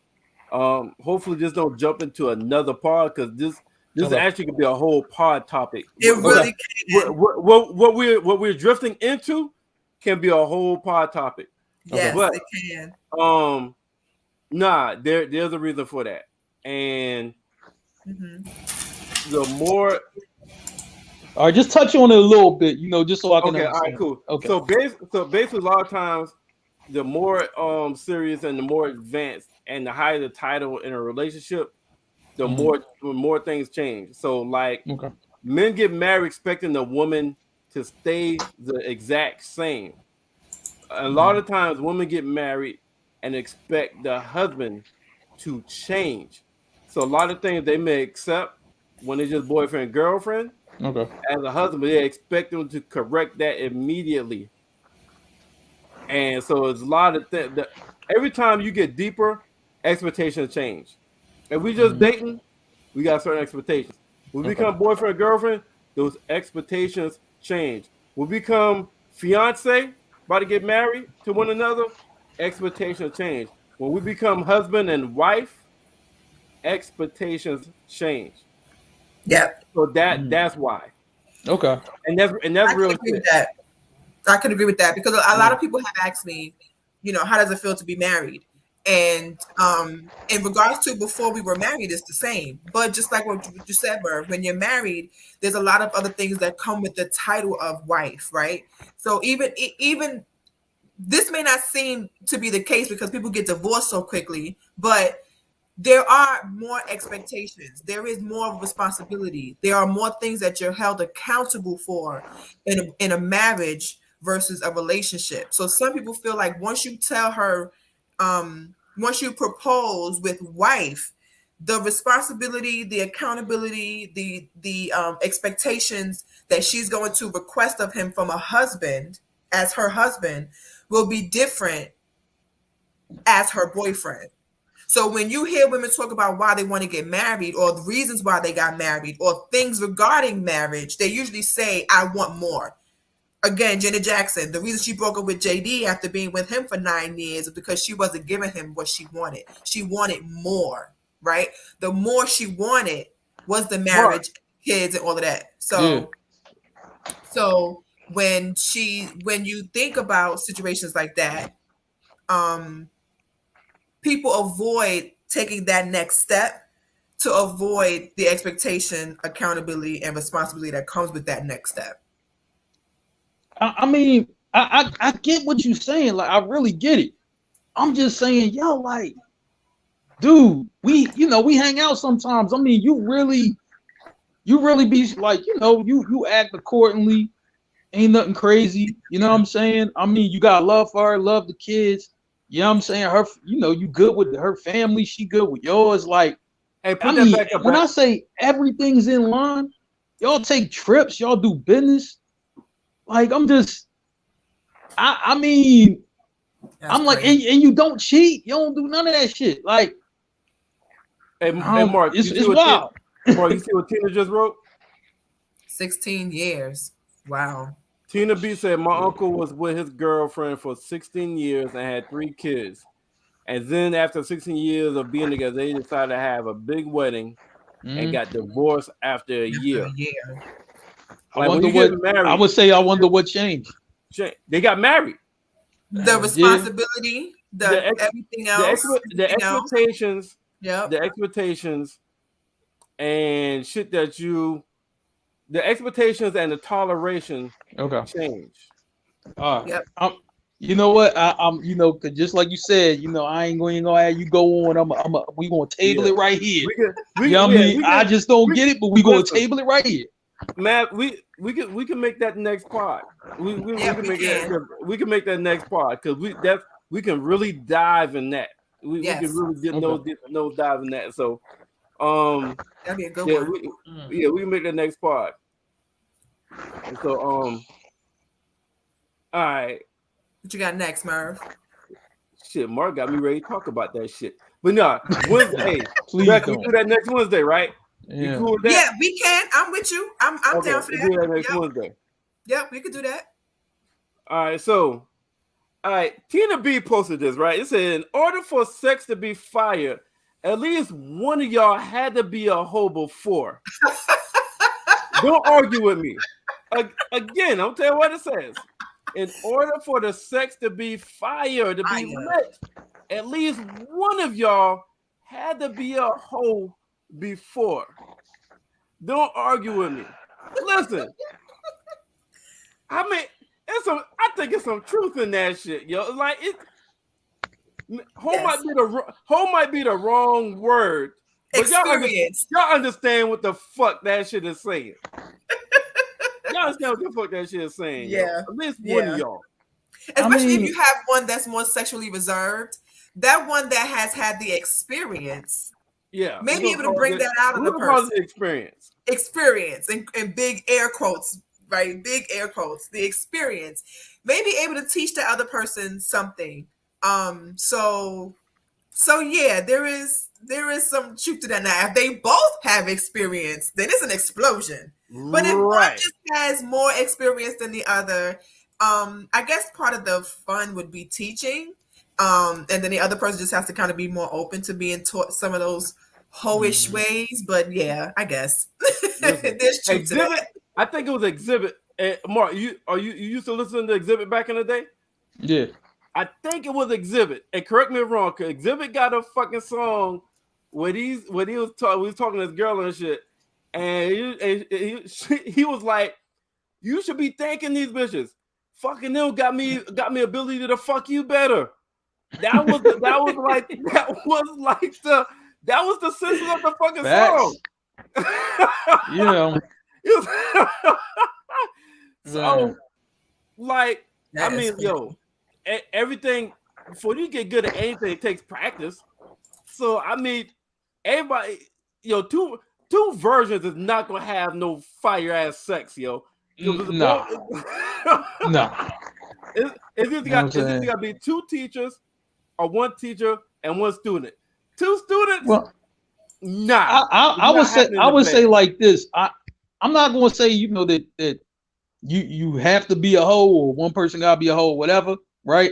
Because I'm like, experience, Mark. We said experience. Oh, well, experience. But no, but what I'm saying is that, you know what I'm saying? Now, I heard this story before, right? Like this bull, he you know what I'm saying? He met this porn star or whatever, right? You know what I'm saying? Now, he didn't have sex with a lot of girls or whatever, but he had sex with this porn star and then he had sex with her again and again and again. I'm just saying he got his experience from her and then, you know, had a girlfriend, you know what I'm saying? You know, a couple years down the line or whatever. But he hadn't, you know, they were saying he hadn't been with that many people. But, you know what I'm saying? You know, like he was putting it on her, but probably from that experience being with the porn star. You know what I'm saying? She got taught. So yeah, he got taught. You know what I'm saying? But I mean, he had to be like out there to, you know what I'm saying? You know, to learn his experience. He learned it from like. There you go, Tina. Tina got my motherfucking back. Hey, Tina, I don't know what the fuck been going on lately, but me and you been seeing eye to eye. I don't know what the fuck the universe is doing because normally we beefing we don't agree on shit. But the last 24 hours, ever since the power shit, we've been here. I don't know what the fuck going on. Power is your love language. Man. Hey, man, go back to disagreeing with Merv, man. You know what I mean? You know, you can leave me out of that. She be in the chat for 4-5 hours talking about power. Power is Tina's love language. So, but yeah, that's the song right there. Yeah. So, yeah. Make me pull my hair. Okay. I just like, man, you know, I think I don't know, when you deal with somebody, it seems like one person is going to be more experienced than the other. I don't ever think that's going to be equally yoked. You know what I'm saying? I mean, I doubt it. You know what I'm saying? You know, I don't see it happening that way. Yeah, but if the other one is if both is okay, if she's coachable, or if the person less experienced is coachable and willing to absorb it, y'all can become equally yoked. Yeah, yeah. I mean, it can become that way. Absolutely. A lot of times, motherfuckers is rejected. You know what I'm saying? Like the last situation where I was in, they rejected that shit. Like it was just like, yo, like. Sometimes it's tough to, you know, it's tough sometimes to. I mean, but you can't get that experience. You can't be fucking pretty though. Like you can't fuck pretty. No, it's not supposed to be pretty. It's supposed to be, you know. Exactly, but this motherfucker want to fuck pretty and shit and wants to. That's nasty. Hey, you gonna get a couple like that too. Yeah, you will. Hey, you know what I'm saying? You like. Yeah, but you want me to stay, stay just with you. Okay. I need you to rise up. I need you to rise the fuck up. Man, shit. Should be wild though. Man. So speaking of this, moving on. Huh? Moving on. Hey, moving on. So, but speaking of fire ass sex, can you go celibate at 37 years old with 2 kids and expect a man to accept that shit until y'all get married? So this lady right here went on with Kevin Samuels, and Kevin Samuels said, "You must be out your fucking mind. I wish you shit." He said, "Shit. I wish I would." How you gonna be celibate and you done birthed 2 kids? 2 kids done came out your pussy, but you gonna come tell my grown ass self at you 37 years old that you gonna be celibate until marriage? And you expect me to? That nigga said, "Shit, you out your rabbit ass mind." So let me ask y'all this, y'all.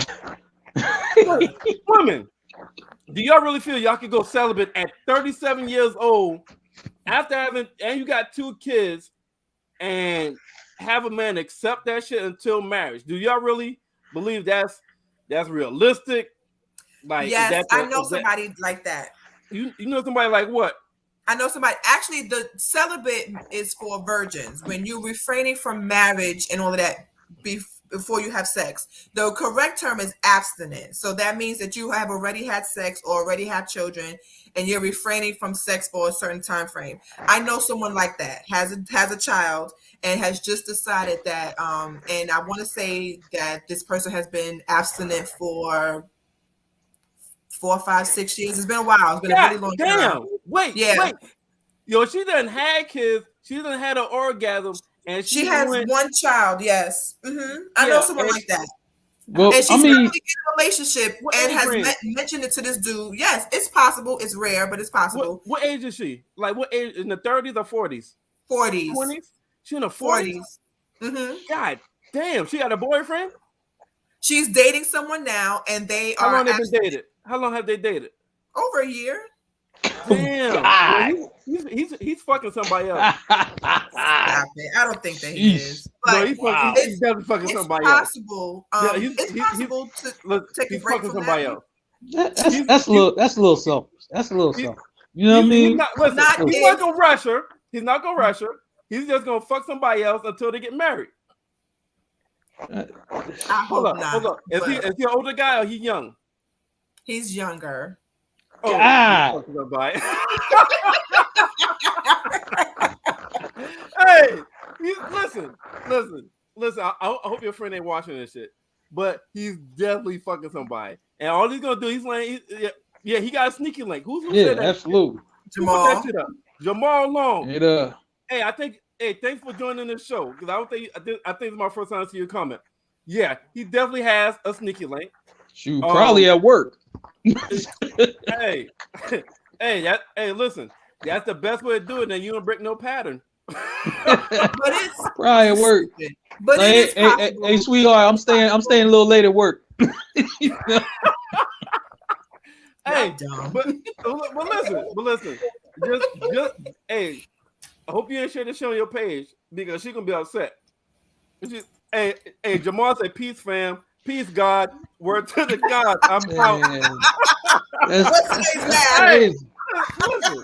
Listen. I'll play our dog. I'll play our dog and pony show in the beginning if she want to see if I'm a good dude. All right.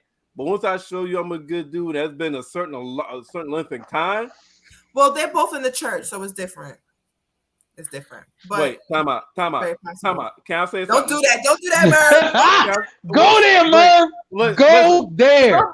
Some of the biggest hoes that I've known has come from motherfucking church. Some of the biggest freaks that I've known has come from motherfucking church. Some of the nastiest have come from church. So that didn't make me feel the experience. Okay, Go my bad. there. Hey, listen. Experience. Some of the all caps experience quotations, motherfuckers I've ever met in my life has come from church. So that didn't make me feel nowhere better. Okay. I'll be quiet now. Hey, oh no, shit. I know some more faithful motherfuckers from the streets. I know some more conservative motherfuckers from the streets. Hey, listen. But it is possible, and it does take what's the right word I'm looking for? I wouldn't say strength. You need several words. It takes a lot of words. Willpower is the word I'm looking for. It takes willpower. It takes prayer. It takes Jesus. It takes God. It takes no other options. Because a nigga, most people are fearful of their options.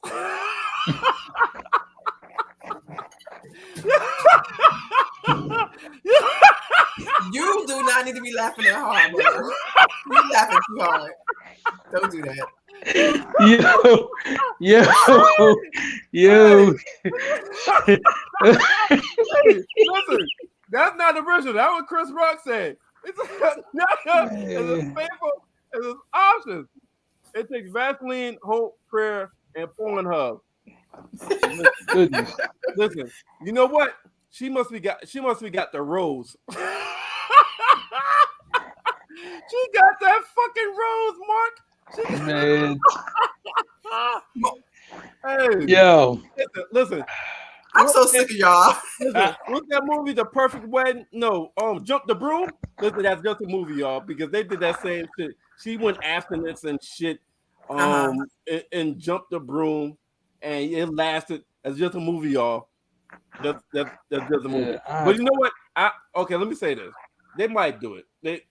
She might meet a guy. He might really be faithful. I'm halfway serious.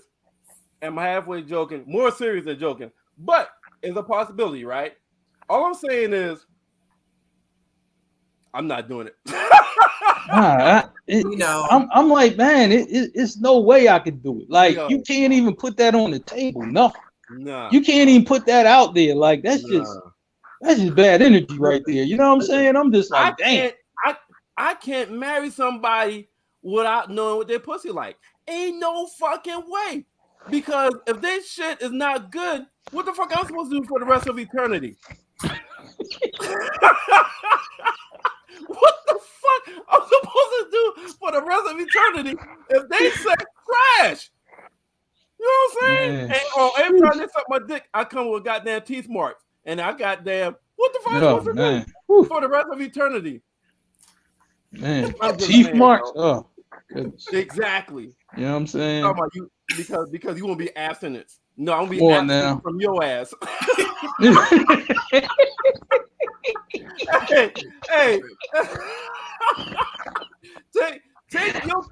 Take your kindergarten ass to the elementary school and find yourself a goddamn boyfriend. Because you in your second childhood talking about you abstinence after you got down and had a whole baby come out. Don't abstinence shame, Merv. Oh, I'm sorry, y'all. Hey, some people refrain from sex for several reasons. A motherfucker apologize. Man, look, that. Jesus, fix it.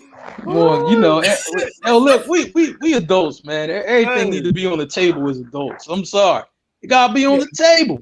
I'm like, man, you know what I'm saying? I'm like, wait a minute, y'all mean you attracted to me? I'm attracted to you, and you telling me it ain't going down? Like, I'm not. I can't. And we above 35. We grown. Yeah. 40. We didn't live. We didn't live. Like, what? Yeah. Hey, okay, fuck it. Let's go to Vegas. We getting married tomorrow. Shit. Hey, guess what, Mark? And we getting annulled in 30 days.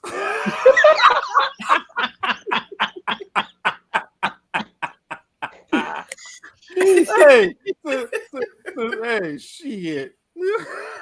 Man. All right, move along. Move on. That is funny. Move along. I said the most bullshit shit for the last goddamn post. Apple is working on developing a smart wedding ring which will let your partner know your location, where they have been, and if they take the motherfucking ring off. That's not true. Hey, it's good I talking refuse point. to believe that. Hey, listen, Apple always trying to be the first one. You know, y'all follow Apple like a cult. Y'all follow Apple like a motherfucking cult, yo. Yeah. Like, you can't listen. In the black community, you can't say shit about Apple, and you can't say shit about Beyonce. Oh, y'all ready to fight?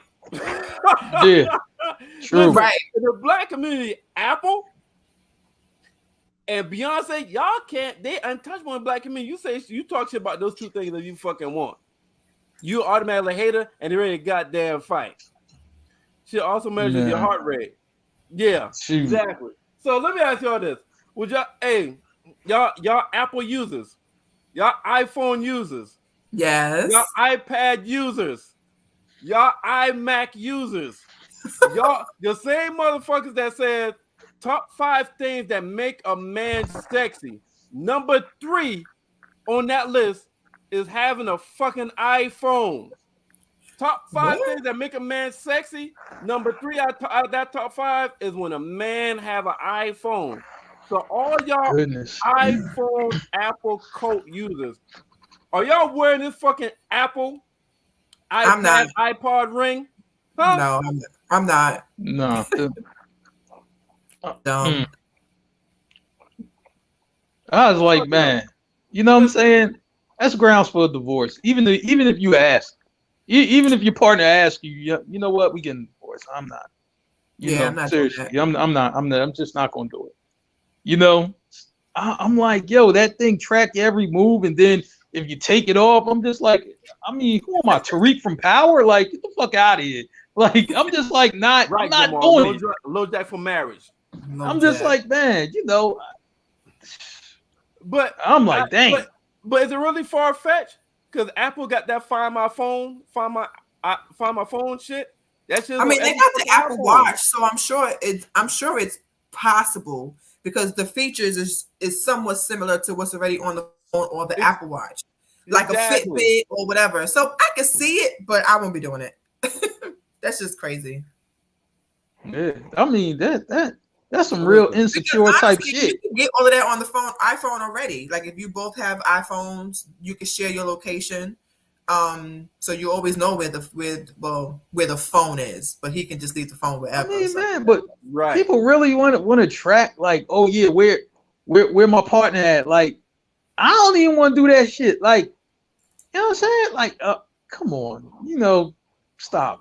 Listen, Ain't nobody let me doing tell that. you, you know what? I'll be smooth with that shit. If my partner were to give me that goddamn ring, yo, I'm taking like she give me that shit. Let's say she give me that shit like Thursday. Like, hey babe, I got something for you, a new wedding ring. I want to upgrade you. You know what I'm saying? Blah blah blah. Here you go. Valentine's Day, Boom. whatever. Yeah, so Valentine's Day shit. I'm like, I give her a kiss. Aw. You know what I'm She saying? about the Apple ring. Yo, at 11:34 p.m. I'm taking a fucking bath, and the ring is all under the water. Till that shit, goddamn it goes out. None of that shit works. I'm leaving this shit under the water the whole time while I take this motherfucking bath. Sam says she's gonna run the shape all over town. Hey, I hear that, Sam. She gonna be like a Sonic the Hedgehog. Oh my goodness, that's funny. I wouldn't do that. I don't understand why people do that, and I don't know. That would be way too much to just know all the time. Like, yeah, that's too much because who wants to do that? That's too stressful. I agree. That's way too damn stressful. I I ain't agree. gonna do it. And y'all know y'all wouldn't do it either. No, I'm I not mean, doing that hell shit. no. Yeah, I'm not doing that shit. I like, man. And I would just say no. I'm not wearing it. I would just say If you don't love me. Listen, let me tell you something. In my last relationship, that motherfucker used to tell me like, "Let me see your phone." I just tell her no. Let me see your phone. You got something high? No, but you just not gonna just tell me hang you my motherfucking phone. Mm-hmm. Yeah, absolutely. I have no problem saying. Basically, I have no problem saying no. Yeah, but it I mean, but I'm no problem saying no. I'm like, but some of that shit be bullshit. Like, seriously, is this chick, you know what I mean, I was dealing with or whatever, right? And I'm just like, all right, so she started following me on the gram and shit. And this is back when you could find out whoever you follow on IG, you could see like you could find out like what pictures they liked or who they follow and all this other goofy shit. So I'm just like, all right, she started following, some of the chicks that I follow. I'm just like, the fuck? Like, that shit ain't even make sense. I'm just like, come on, man. I just stopped dealing with it, just based on that shit. That shit was goofy. You know what I'm saying? Like, don't worry what I got going on over here. Like, you know what I'm saying? Shit, you ain't my girl. Like, I mean, there needs to be some kind of trust and some kind of freedom. I mean, you're not bound. A lot of people also like when they call marriage the ball and chain, they reference that to like you're stuck and you just gotta, you don't have any freedom. Happy wife, happy life. It's stupid. For some people, it is like that. You know what I'm saying? For some it is, Yeah. and that puts a negative connotation on having a mate or being married because you got some people. So no, we're not to go. So some people just there's a bit of insecurity if that's necessary, right? Because you have a lot of women that do it so that they just so that he don't even think about cheating. It's just like you put more stress on yourself, traumatizing yourself by expecting a scenario or something to happen that hasn't actually happened, or even if there's no evidence of it. So just to give somebody a tracker, like our phones track us, right? So if we really want to know where somebody is, then our phones is following us everywhere. So But to do that would be way too much. Yeah, So, that's just You know, what about good old fashioned trust? Like, you know what I'm saying? right. Like, look, you know, if that's my girl, you know, like, look, man, my man just came home. We going strip club. Okay, you know what I mean? Going strip club. You know what I'm saying? Shit. So what? So Sam brought up something, not this one, but her the previous joint comment, FB right? account. Her previous the comment. joint Facebook. Yeah. It's like You already know something. Facebook You already know something account went wrong. bullshit. You know what I mean? If you got some bullshit like that. So I don't want to ask about that because I think all of us agree that's bullshit. So I don't want to ask about the joint Facebook Right. account. That's but you have some people that feel like your relationship is not validated until you announce it or put it on Facebook. How do y'all feel? How do y'all feel about that concept or about that thought process? Shoot, more goofy shit. More goofy shit. It's definitely goofy. No, I mean, sometimes people, but here's one thing I would say, because we talked about oversharing before, right? And we talked about whether that's necessary or not, and how others feel about people that overshare on social media. And it's a gift and a curse, right? You don't want to make it seem like your relationship is a secret, right? But there is a such thing as being private. And if you post everything about your life but the person that you're with, it could be perceived that you're keeping them a secret and not necessarily private. Because if you are a private person, then most of all your life will be private, not just one part of it, right? So you will have to have that same feeling across the board. So the relationship could definitely be a real thing.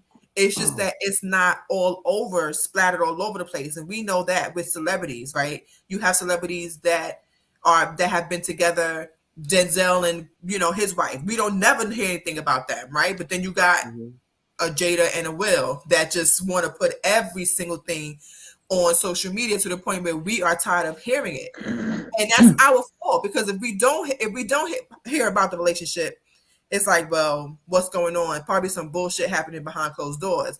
But then when we hear too much about it, it's like, okay, now be quiet. We didn't heard enough about you, Will, and all of that stuff. So it's a gift and a curse. It's a way to do it without doing the overboard. And so yeah, it makes sense. So yeah, I don't post shit on Facebook. Like I consider myself a private person. Like I got high school classmates that just found out maybe a year ago that I have a child. What? Yeah, I don't. I want to type people information is weapons. The more people know about you, the more it can be used against you. Facts. Or the more they can plot to hurt you.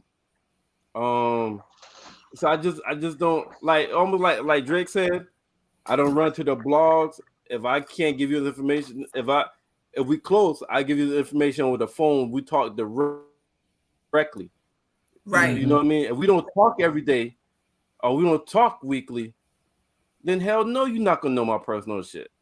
You know what I'm saying? And sometimes it's not even a secret or it's private. It just may not be none of your business. Yeah. Like, so I've never hidden my kid. Somebody never asked me and be like, no, I don't have it. But like, if we don't talk every day, you're not gonna know about my my daily personal business and shit. And nobody should. Like, you know, that's your business. And then here's the other thing. I know some people on Facebook, some couples that post a lot. You know what I'm saying? Not overboard, but they post a lot. And all the pictures they post are but behind, I know them personally, and I look at their pictures, I'd be like, but you miserable though. Like, you miserable. Like I know you're not happy. Like, I know you want a divorce. Like, where all this damn happy couple shit coming up? You know what I'm saying? Right. It's not even real. Like, some people say social media is not real. And again, just like what Sam said, I'm conflicted about that, because social media is not real. Okay, so that means that everything that you post on social media should not be believed because it's not real, right? But then on the flip side, you want us to believe everything that you post. You Right. want us to believe that you're happy. You want us to believe that everything is gravy. I mean, look at Chesley, Miss USA, right? Mhm. She's only 30. You would think that what could she possibly have going on in her life that will make her jump off of a building and commit suicide? Right. If you go to her page, you wouldn't know that, right? You wouldn't know that Miss she USA. Mhm. right. 2019 Miss USA, from North Carolina, from Charlotte, as a matter of fact. With the USC. She was Miss North Carolina and then became Miss USA. A lot of Mhm. people would think, what really does she have And she went to USC. to be? Oh, she did. Okay. Yeah. To be sad about, right? And her last post was, "I wish today brought you peace and rest, May the day bring you peace. peace and rest." And then Mhm. then that was early in the morning. By 9 a.m., she had already jumped off the building and committed suicide.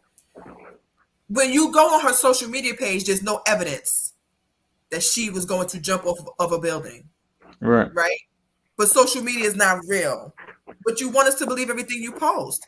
So which is it? Which is why people say social media is a devil, because it's like, it's again a gift and a curse. It works for your advantage, but it can also work for your disadvantage. So everything could be real. It just don't have to be on social media. Yeah. It's like Drake said in one of his songs, he said, "I know a girl that was happily married until she puts down her phone." Mhm. So when she got her phone and she's posting, she posts Yeah. all happily married shit. When she put that phone down, the reality is miserable, not Yeah. happy, don't want to be with that person, stuck. So that's why I'm like, some people. I just think it's crazy for you to feel validated. You gotta feel validated by posting certain things on Facebook or social media, relationship wise or job wise or anything. It's all about really confirmation. Like, if you're in everybody wants to know that they are not the only one feeling the way that they feel, whether that's good, bad, or indifferent. So if someone is happy and they're posting all the happy moments of their life, like when I first got married, even y'all joke about me how y'all still think today was my wedding day. I still post pictures of what happened, right? So that's the running joke, right? So somebody from the outside looking in could be like, "Oh, she is happily married," like, "Oh my goodness," and may not know, the disagreements that me and my husband have had, or times where we was just like, "Okay, I'm going to bed. Good night. I've given today all I could. Good night. I'll see you in the morning," right? So if you post all of that stuff, then people are gonna be like, "Why are you posting everything? Every time y'all have an argument or y'all good, you want to post it." Like, I seen someone put on social media, if you're gonna post all the good stuff, post all the bad stuff too, because you're on chapter 9 of your life. I want to know what happens next. But then if somebody does that, for those of us that are on the outside, it's like, oh my God, you need to log off and go find happy. Yeah, Because social media or is killing you. and Becca, or people say you posting for attention. Oh yeah, people do that a lot. Something bad, People do that a lot.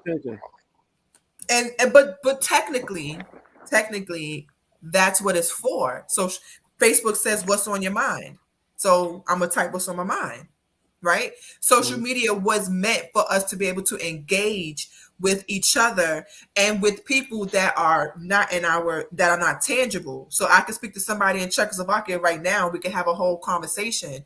I've never met you in real life, Mark, but me and you have been on this pod every Wednesday for over a year, right? Yep. So it's very possible that social media can create relationships, and you can meet people and do all that stuff. That also comes with feelings and all of that as well. It's very much so possible. That was the point of it. But and I agree with you. I agree with you. Like, social media is for socializing. That's why I call it. The main thing I was talking about is the people that feels like validation comes from social media.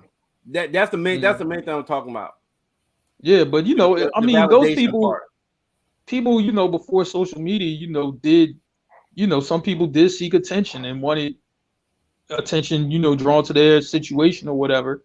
And now, with social media around, they use it for the same same thing. You know, oh look at me, I'm over here. Just look at me. You know, whatever I'm going through, whether it's good or bad, I want some attention.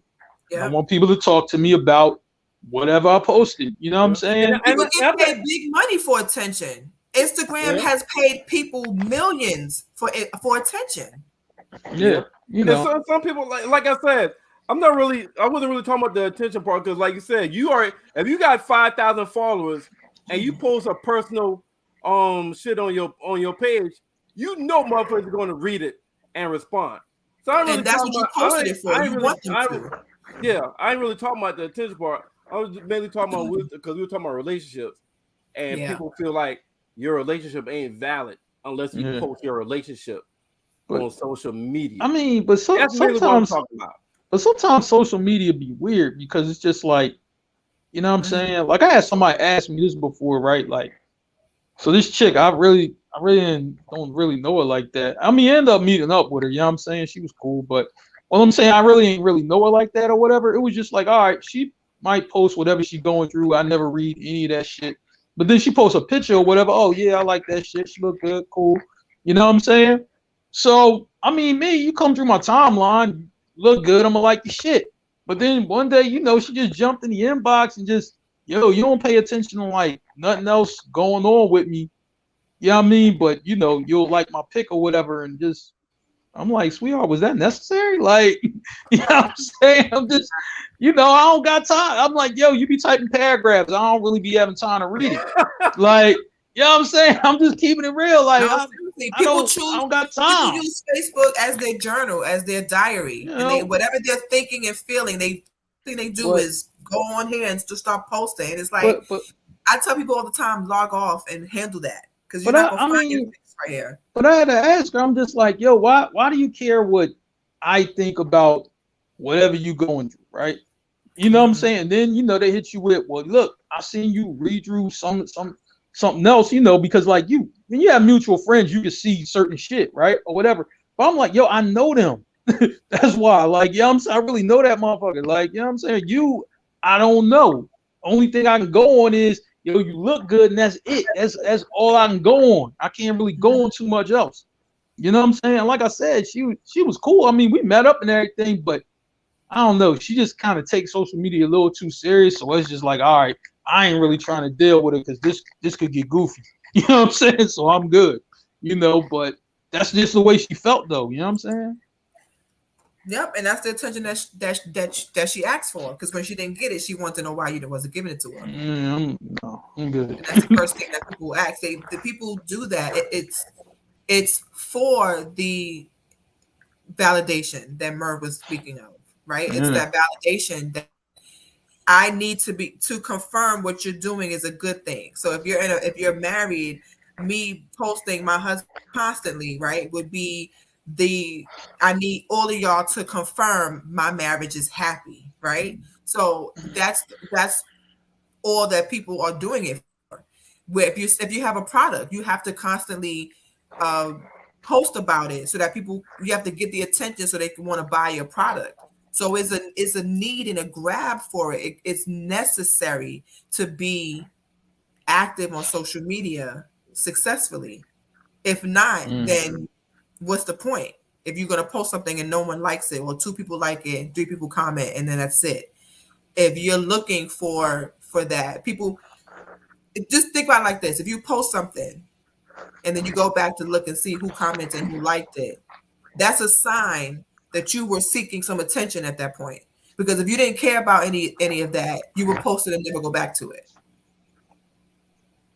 So if you post something and say, I wonder who liked it or who commented, and then you're responding to everybody who's commented and y'all are having whole different sets of situations and conversations afterwards, that means that you wanted some engagement. So yeah, I knew I do that. Yo, I knew I do that shit for the whole month of October. I post my birthday month. Hell yeah. Yeah. I post all of it. We're gonna celebrate my goddamn birthday. My birthday month also. So we both gonna be posting all October. Everybody timeline gonna see Merv and Becca. That's it. The whole month of October. Get ready. Merv's birthday challenge is coming. Right. Murr's birthday challenge is to post a picture of yourself the whole entire month of your birthday. Mm-hmm. And mine's October 2nd, so I got the whole month. I start early and just go all the way to the end, to Halloween. And I believe that shit too. What Tina just said. Some people, it can't be helpful if somebody else is going through the same thing. Mm-hmm. Mm-hmm.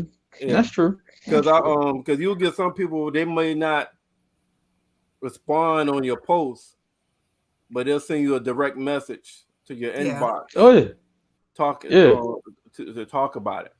So, yeah. So that should happen as well. So some good things come with social media as well. I know we were talking about the bad thing, but it's some good things come out of social media because I've met people on social media that end up being like cool people and shit like that I would never know would never even came in contact because our circle would never touch. We're not from the same realm. We're not from the same school, anything like that.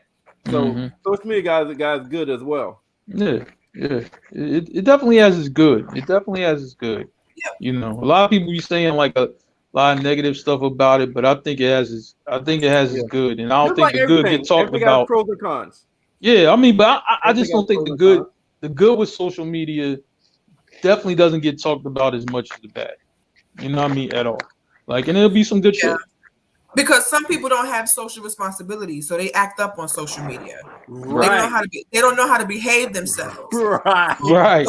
Those are the people. Those are the people that when people say social media is like, you know, a bad thing, we're talking about those people, and not just the trolls. Just people that just don't know how to behave themselves on social media. It's those are the ones that don't have to worry about their job doing a fucking quick social media check, and you get reprimanded. The ones that don't have to worry about that, they raw uncut on social media. Oh yeah, I mean, man, yeah, true. Yeah. And then in real life, they not like that. I'm just, you know what I mean? Like, yo, you talk like super crazy. You talk super crazy on social media, but in real I'm life, from Georgetown, and like a lot of the people that's super crazy on social media, they're certifiable in real life. I know some from Georgetown. Yep, some of those are my family members. Yeah, man. Believe me. I like some my cousins. Yeah, I'm like some people, them. y'all mean for real, bark real loud, but I'm like in person though. I'm like, you a kitten. Like, you know what I'm saying? You a whole kitten. Like, but it ain't that same energy. You have people that have social media personalities, and when you meet them in real life, they're nothing like their page. And it's just like, there was somebody that I knew for a long time, and on social media, I was like, he is so antagonistic. Like, every post is a attention grabber, and everybody is underneath the comments going buck wild. You have people arguing underneath his comments, and then when I met him in real life, I'm just like, but you are totally different. Yeah. And then after knowing him for so long, I'm like, why do you have these two different personalities? And he's like, social media ain't shit. I'll just be playing shits and giggles on social media. But if you know me in real life, you know that I'm just doing that because it's fun. Like, we, have conversation, we talk, people argue. It's just, whatever, but it doesn't translate to real life. And it's just like, if somebody wanted to get to know you, your social media personality would stop them from that. Because like that's how you are in real life. Seem a little exhausted. I'm like, it's one thing to be two different people, because of work or whatever. Like, okay, cool, but to just be two different people just cause I couldn't do it. I just rather be me and that's it. For work though, okay, cool. We could do the code switch shit all day, but real life I couldn't do it. You know what I'm saying? That's strong right there. That's it. Like, so the new form of currency. There's a movie, or I want to say a documentary on Netflix called The Social Experiment, right? The Social Experiment, right? I want to say The Social something. Yeah, The Social Experiment. And it talks about the creating of the like button on Facebook. The guy that created the like button on Facebook went through a lot of trauma and mental health issues because he didn't realize the thing that he created on Facebook, which is the like button, would cause people to commit suicide. he took that, he internalized that, because the point of it was for you to see the people that agree with what you're posting, that agree with what you like. It was supposed to be a good thing. But not having the likes, and one of this experiment was with children, and it talks about how these people who work in social media, who work for Google, who work for Facebook, YouTube, the social experiment, thank you, Jamal, they don't even let their own children have social media. Mind you, the guy that created the like button for Facebook does not let anyone in his family have social media. And it's a testament to what it means. So he said that creating that like button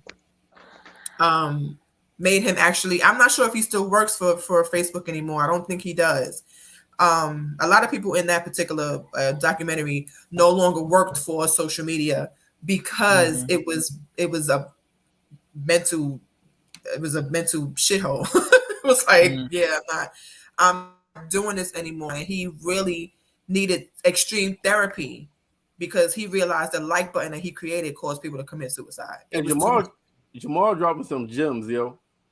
He dropped some jewels. He said we are addicted to likes. Social media releases dopamine, the feel-good chemical in the brain.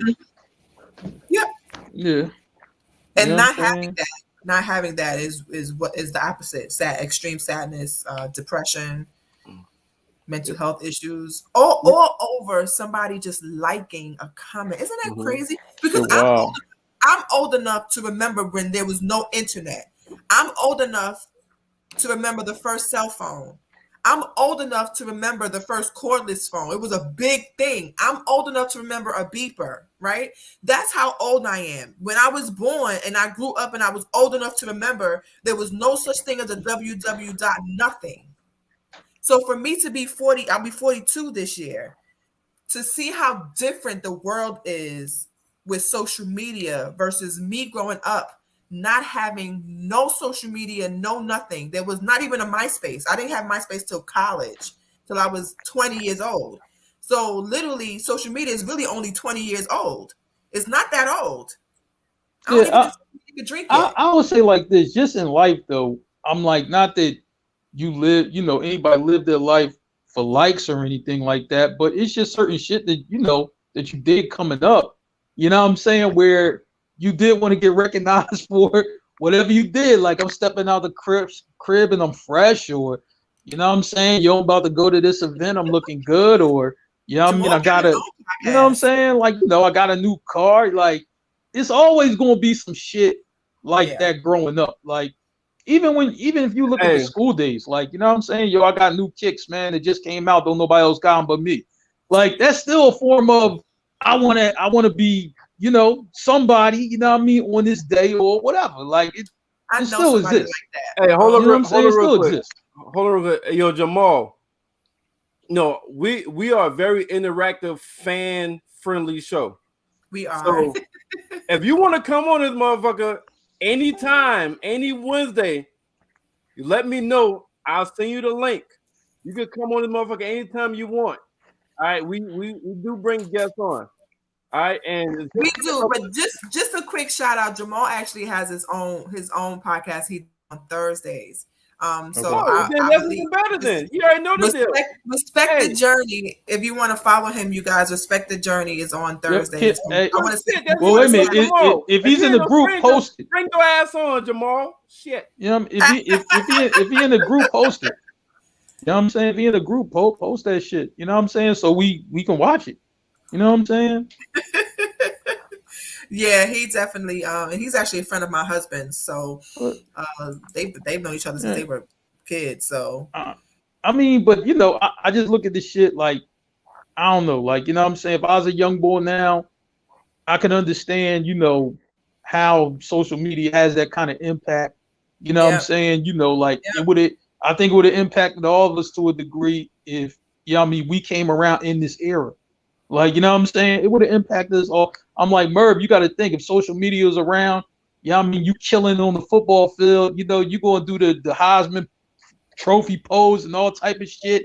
You'll get That's that how pick, boy. Hey, that's how Like, they you know got what I the mean? You huddle. gonna do shit like that. Like, you know That's what where I'm that saying? huddle came from, Mark. It's easy for kids to damn get coaches to look at them now with Yeah, social media and the huddle. It's called a huddle. It's a yeah, social you media for know. sports. It's called a huddle. So I mean, you know, I just see how, you know what I'm saying, you know, the kids kind of do their shit, you know, whatever they're doing, and they'll bring attention to their thing or whatever, and they'll get a bunch of likes, and I'm quite sure it makes them feel good. I follow all my nieces and nephews on social media, you know what I mean? So I see how the shit works. You know what I'm saying? You know, and they feel good, you know, when they get recognized for whatever they're doing. You know what I'm saying? So I'm like, I can get how they coming up in this era and seeing how it works.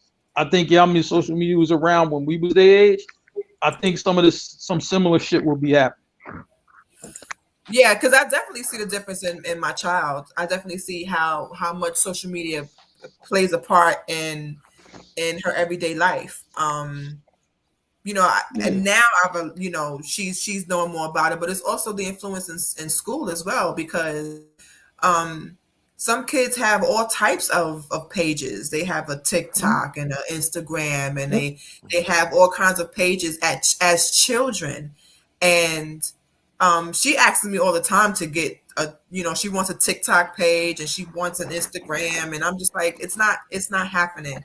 It's not happening because at that age, they're not able to grasp the concept of what that means. And I try to tell her all the time that the good things about social media is fine and all well, but there are also dangers on social media that even some adults are not able to navigate themselves Mm-hmm. around. So as a True. child, I don't want her to have to worry about that. Um, at all. At 11, that is the least of what I would want her to be concerning herself with. I know 40-year-olds that don't know how to behave on social media and get themselves into trouble with social media. So I know as an 11-year-old, even with Mm-hmm. me as her mom, it's still something to have to navigate through. I don't want her Yeah. to do it. Yeah, you know, because you'll see it. You know what I mean? Where somebody they be on social media and they talking real greasy to somebody, but then Yeah. that person catch them in real life. And then, you know, I seen a video of this guy really running. Like this dude really was a real track star that day. He was really running away from these two guys, but he was talking shit to him.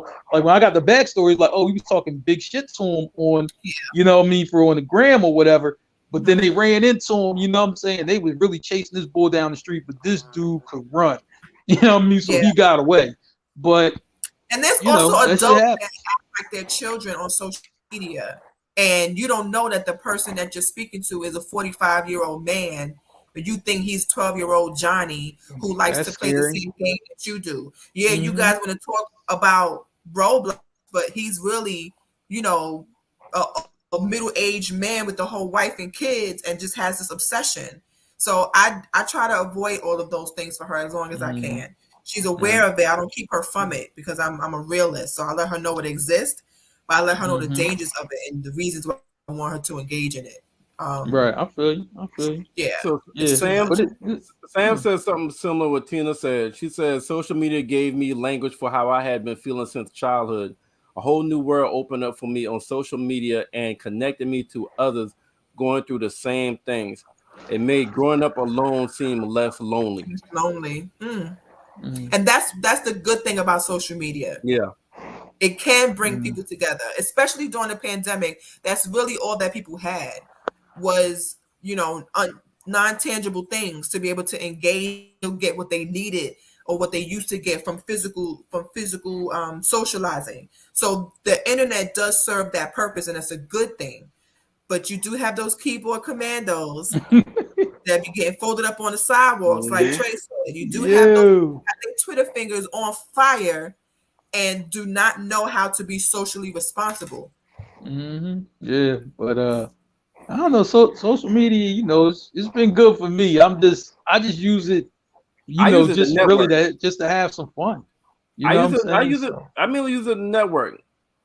you know. Yeah, I've taken breaks from social media. People who have known me for a while, they know that I would go rogue.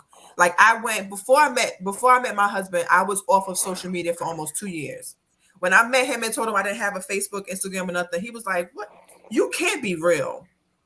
I was like, "I don't have Facebook, I don't have Instagram, I don't have TikTok. I don't have Snapchat. I don't have any of that. I only got it back before my 40th birthday because I was like, what do I want to do for my birthday? And I was like, I don't know what's happening. So I did 40 days till 40. So I signed back on to Instagram 40 days before my 40th birthday. And each day I posted a memory. And that's how I got back on social media. But prior to that, I have been off of social media for almost 2 years. If you did not have my phone number, you thought I was a ghost. And I kind of did to you. So when I came back married and engaged with a man at that point. So people who would see me, they're like, oh my God, Rebecca, where have you been? I was like, just chilling. It was like, oh, I see you back on social media. They also, you disappeared and came in with a husband. Sure did. Mm. And that stopped a lot of the stuff that I was doing in media, because I've done improv comedy here in Charlotte for 4 years. So I've made a lot of connections with people in radio, people in TV, people in theater. And for me to just straight disappear off of it and come back almost 2 years later, you got to recreate those connections again. So it's tough, but yeah, I take breaks from social media because it's too much. Yeah, I mean, shoot, for me, it's been cool because if I go to a different city, I can always, have a friend, when I'm landing, like, hey, let's get together. You know what I'm saying? All right. Like, and that's it. You know what I'm saying? So it's fun for me. But, and then, but the biggest thing, for me with social media really was just, I don't know, talking shit about sports. You know what I'm saying? So I get to do that with a whole bunch of people I don't know. Some people agree, some people disagree, but we get to like low key roast each other and each other's teams, but have fun while doing it. You know what I'm saying? So that explains, how me and Sean is cool, right? Because it started out by me roasting the Cowboys and him roasting the Eagles. You know what I'm saying? And then we got cool based on that shit. You know what I'm saying? So that, that shit was cool, Everybody has their reasons for being on it. I know a lot of people come on here just to talk shit about pop culture, and that's it. They don't ever post anything about themselves at all. Mm-hmm. So everybody. I know dudes who have social media and their whole page is just memes. Like they just post funny stuff. You don't see not one picture of themselves. You don't even know what they look like. The whole page is just memes. Yeah. Funny stuff. So it depends on what you do it for. Right. But it does give people access to you that you may not want. So it's not just about you knowing how to behave, but also knowing how to navigate the attention that you get. So it draws up people to you. And that's what make people make their page private, yo. It's like motherfuckers that go on your page just to be nosy. You know what I'm saying? Yes. And like, you know what? Yeah. Okay, let me go ahead and make the shit private because motherfuckers just you go on there just to be messy and shit. Yeah. Because now people can screenshot and they can actually screen record. God damn. iPhones can screen record. So they go that fucking iPhone. The fucking iPhone. So it's real tricky. Fuck Apple. It's real tricky. Whatever, Green Bubble. Cut it out. Shit. Yeah. See, and Tina does makeup. So imagine somebody was to take her picture and remove her logo and stuff and act like they did it. It's very easy to do that. Mm-hmm. So it's tough. There you go, Rob. Mine does too. See this note? I got a note to this motherfucker's bad motherfucker. No, the note actually when I had Android, I had notes. Notes are the best Samsung phones. Yeah, it is. They are the best. That I've only had, I've had notes. Notes are the bomb. And my husband's a note guy. He loves his notes. He's up to Note 20 now. Yeah, that's why I got the Note 20. Yeah. Mm-hmm. But social media is a gift and a curse. People, we have this here on social media. We love a lot of people in the comments I've never met, and I look forward to seeing them every Wednesday. So there is a lot of great things about social media. You just got to know how to behave. You know what I'm saying? Not everybody know how to do that, but I get it. All Facebook friends. That's very true, Trey. Very, very true. You know what I'm saying? I mean, because you got friends that comment, don't do anything, right? I've had somebody who requested me as a friend, and she doesn't do anything on social media. Like, so why are you here? Who sent you? I don't know. I don't say like this. I don't even know how many friends I got on them on this thing. You know what I'm saying? Facebook. On Instagram I know, but on Facebook I don't even know. You know what I'm saying? But I was just like, to me though, I like the timeline be lit. So I'm good. You know what I'm saying? People having fun. There's some beautiful women, you know what I'm saying? People talking shit about sports. I'm good. Power memes. Oh, they had me in a choke. Yeah. Oh, and yeah. Power memes were funny. Yeah, they're hilarious. You know what I'm saying? And then people share shit with you. You know, whatever that's funny. So I'm just like, man, the memes and shit like that. So I'm like, I always get shared shit with that, like that, especially with all the toxic memes that's coming out now. Shout to Hoodville on Instagram. You know what I'm saying? If you want to hear some toxic male shit and laugh at it, go to Hoodville on IG. You know what I'm saying? And you know what I mean? But we laugh at that. That's where I get that city girl, city boy shit from. You know what I'm saying? That's where that shit started. So I mean, we laugh at it, have fun with it, and that's it. You know what I'm saying? But that's where I get the ultimate jokes from and all of that. You know what I'm saying? So I'm like, man, we gonna enjoy it. We gonna enjoy the ride. Yep, we are. As long as we behave ourselves. What you got, Merv? Oh shit. That was the last thing. Okay. How serious you take these platforms. Yeah. People make money off these platforms. It's very, very possible to see people be millionaires off of social media. It's possible to do it. It's possible to do it. It's possible to do it, I don't know. I like to see when people, just kind of do things and you got people sharing ideas and people kind of getting themselves out there or whatever. And, so I look at like, what it's doing for my nephew. My nephew, is throwing verses on people's songs, and these guys are like in Nebraska somewhere, and got some other guy in New Orleans. And, you know what I mean? Now he just doing music, for like, oh yeah, just send me the beat. You know what I'm saying? I hop right on it. So now he couldn't have did that, you know what I'm saying, without no social media. But now it's just like, man, his voice, even though he's from New Jersey, his voice is getting heard in New Orleans, Nebraska, Texas, shit like that. That I think that's cool though. You know what I'm saying? I'm just like, man, So he got building his following and all of that. And that's just dope. You know what I'm saying? I like to see shit like that. Yep, me too. It's funny. I fall through rabbit holes of Amazon stuff to get and hair videos. My new rabbit hole is those satisfying videos of like rug and carpet cleaning. I'll be sending them to my husband like, that was so satisfying. Or like renovations. I've seen these people paint their countertops and make it look like it's marble, but it's just paint. Those are the rabbit holes I fall into. Cooking videos. I'll just be sending it to my husband like, so we're making this tonight for dinner? Like, those are my new obsessions. Well, I'll tell you one thing that started, happening. I'll leave it right here with this online shit, right? You know what I'm saying, and everything, and social media. You got people who are like, I don't know, they need to call like Gamblers Anonymous or whatever. You know what I'm saying? They like real heavy on the FanDuel, DraftKings, and all that shit. I like, yo, this is what you like, this is what I bet. This is what I won, but this is what I lost. I'm like, God damn, you know what I'm saying? I'm like, so wait a minute, let me get this straight. I'm like, you won $90,000, but you lost like 98,000. I'm like, God. I'm like, man, you lost 8,000. That shit don't make no fucking sense. You lost 8,000. I'm just but the thing is though, the fact is, I'm like, especially since the pandemic, I'm like, yo, you done placed $200,000 basically worth of bets. You know what I'm saying? In a little over a year. And I mean, you got a lot of people doing it too. I mean, regular, everyday type people. You know what I mean? Just bet 100 here, bet 100 there. All that shit adds up, and they'll show it. I play FanDuel, but I do like $10. I do like the $10 ones. The most I do is like 25.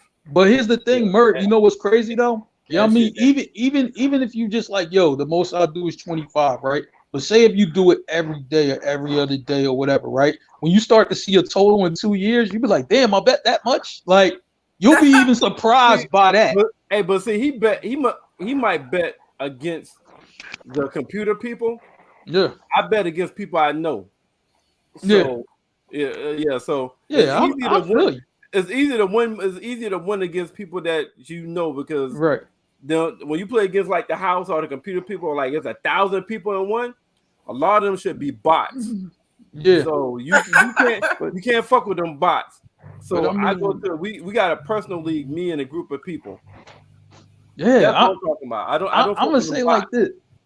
I just think it's crazy though that I'm just like I'm trying to tell you, like a homie of mine. I'm just like, dude, you really, I mean, for real, your betting history, right? Win and loss, right? Totals $200,000. Like that's wild to me. You know what I'm saying? I'm sorry, that's just wild. And I mean, this motherfucker work a regular job, like like yo, get up, go to work Monday through Friday. I'm like, yo, 200,000. I'm like, man. He's like, yeah. He's like, I won a little bit more than I lost, so I'm good. I'm like, what about just I ain't gonna bet tonight because I really don't really know what's going on. I'm just doing it. I don't know. I mean, if he can afford it, I mean, cool, but that just seemed wild to me. It's just like, damn, this boy blew through 200 racks. Like, that's wild.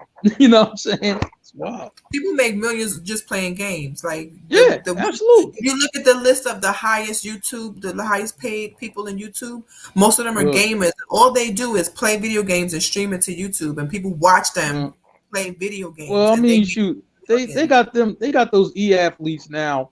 Like they get scholarships like a football player do to college. Like for gaming? For gaming. Like I mean, they come on like to make that. No, to play them. Listen, Becca, they're building an esports arena in Philly, like down where the Eagles play and the Sixers play. They're building an esports arena down there for the video game, crowd. You know what I mean? For the gamers or whatever, right? They give scholarships. They have schools that give scholarships to all that shit. You know what I'm saying? I'm like, when my nephews were in the Fortnite, they used to watch the bull play Fortnite so they can understand so they can do their thing. You know what I'm saying? This dude is a multi-millionaire, like, and they just watching him play. That's it. So, I mean, it happens. I'm just like, but it's a lot of money in it. You know what I'm saying? So, Yeah, I'm definitely in the wrong business. There's this kid on YouTube that makes $8 million a year. All he does is test out toys. Hey, he's a kid. Hey, he plays with toys on YouTube. He's a millionaire. Hey, look at that other guy. You gets all them views and he's getting money. That guy, that fake ass security guard, right? Who be slow as shit taking a gun from somebody. Yo, he's like out of Detroit, but everybody love him though, right? I'm like, in the real world, I'm like, please don't follow this guy. You getting shot. But on YouTube and Instagram, the shit funny as shit. You know what I'm saying? So I'm just like, man, but he gets paid. I ain't mad at that. Shit's funny to me, but I just don't try it in real life. You're going to get killed. Just for shits and giggles, I looked it up. Mr. Beast is #1 in YouTube history. He's 23 years old and made $54 million in 2021, the most of any YouTuber ever, as his videos reached 10 billion views. Doing what? 10 billion views. What the fuck you do? Hold on, I'm checking right now. He doesn't say what personality. Yeah, it looks like he's a gamer. Okay. Yeah, he's a gamer. Yeah. Damn. Yeah, Could you imagine making 54 million from YouTube? You know how much YouTube don't even pay until you reach a certain amount of engagement. So, wow. That's why it's just like, like we were talking about earlier, with the blogger who got sued by Cardi B, right? I'm just like, yo, for as much is what she got hit for, she could pay that. Like, you know what I mean? She can have $4 million. No, but what I'm saying is, when you add, like, between her and her husband, all these businesses they have, I'm saying, they rely on social media for a lot of them. When you add all that shit up, she can pay whatever they talking about. I mean, she ain't like, she's not super rich, but she ain't like yo, man, I don't know how I'm gonna pay this $4 million. I doubt that's happening. You know what I'm saying? Because these platforms pay. You know what I'm saying? And the more messy you are, the more for they gonna want to for a view you, and then you'll get paid for it, all them fucking views. Like, you know what I'm saying? Shit's crazy, but toxic behavior pays well. It just do. You know what I'm saying? I was like, when I mean, think about it. But seriously, like when Hoodville on Instagram started on IG or whatever, right? You know what I mean? This dude was just posting like random shit or whatever, right? But then all of a sudden it got bigger and then all the rappers start following cosign like, yo, man, check out Hoodville on IG or whatever. And then Future cosigned it, which is, y'all mean for real, the definition of toxic, y'all mean these days, right? But I'm just like, yo, now you got millions of people following this motherfucker, and now they got the YouTube show and all type of shit. So I'm just like, man, but they just started out at the crib, you know what I mean, in Peoria, Illinois. And now they got real money. You know what I'm saying? So I mean, it happens. Yeah, it does. We got a good show, you guys. Yeah, I'm about to let's go ahead and do the parting shots. Yeah, no doubt. Who's first? All right, I'll go. I'll go. Okay, it's cool. Shit. Yo, thank you for everybody, coming through. Appreciate it. All I'm gonna say is, look, as far as relationships and all that shit, you know what I mean, that we talked about earlier, just be yourself, you know what I'm saying? Don't be on no bullshit. All that, yo, I'm celibate and all that shit. Grown, and ain't no need to play them type games. You know what I'm saying? Just do what you gonna do, yo. You know what I mean? And that's it. Don't play no game. Just be who you are. You know what I'm saying? And rock out. That's all I got. I don't have much. I'm gonna keep it simple. I enjoy doing this with you guys. I love our people who comment and just engage with us every Wednesday. I really appreciate you guys. This would be boring without you. So thank you so much for tuning in. You could be anywhere in the world, but you're here with us. So I thank you. We thank you. Don't laugh at me, Merv.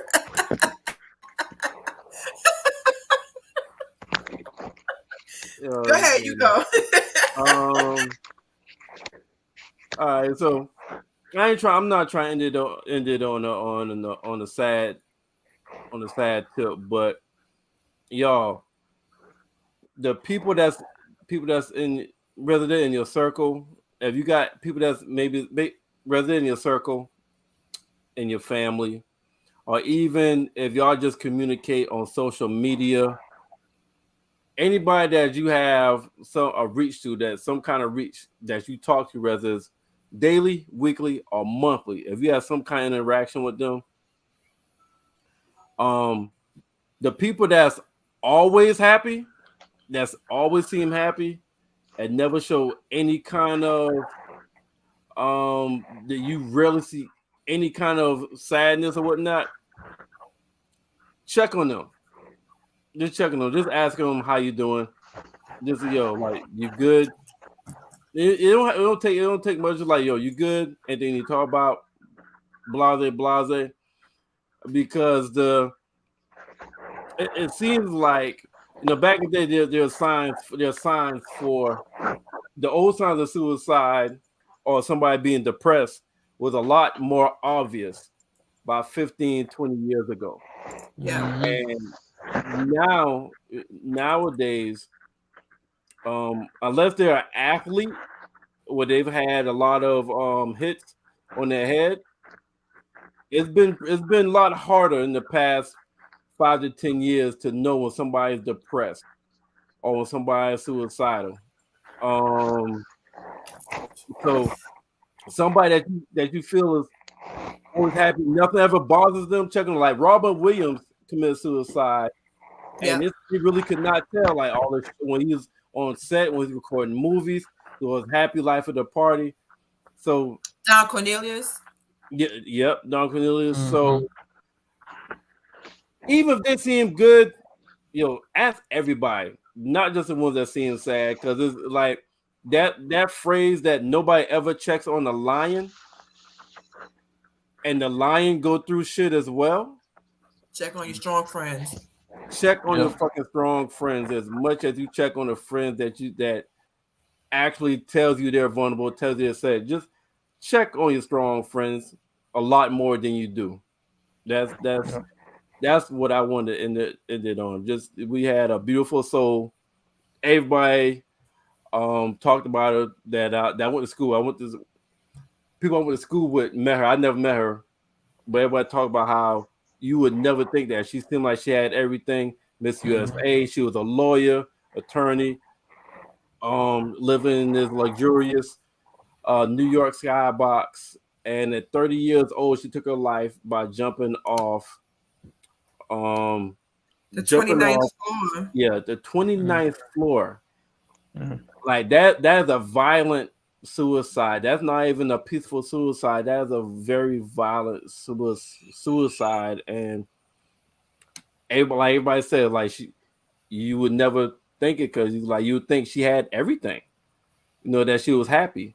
And everybody said she was happy. Like Becca said, you go on social media, there's no signs that you saw this. So all I ask is check on your strong Virginia friends. King's son as well. Virginia King's son. Yeah, exactly. That was last week. Yep. Check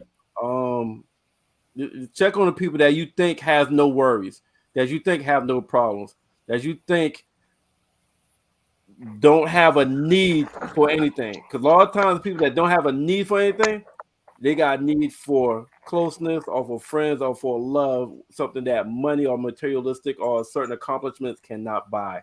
So all I ask is check on your strong friends more. That's my parting shot for that. Rebecca got the National Suicide Prevention Lifeline up, 1-800-273-8255. So shout out to Stacks, Sean, Tina B, Street Team General Tazon, Nick J, Mel, Sam, Trey, everybody that supports us, everybody that's on our Facebook, the Guys Podcast Facebook group page that participates there, everybody that watch us, everybody that listens to us on Mile High Radio, on Blast Music, YouTube Live, Facebook Live, Rika Giles. We appreciate all of y'all sponsors that we're working with behind the scenes, and everybody else that rocks with the guys that we don't know about. We thank you. We appreciate you. We'll see you next week. On that note from the guys, we out, y'all. Peace. Peace, y'all. Peace.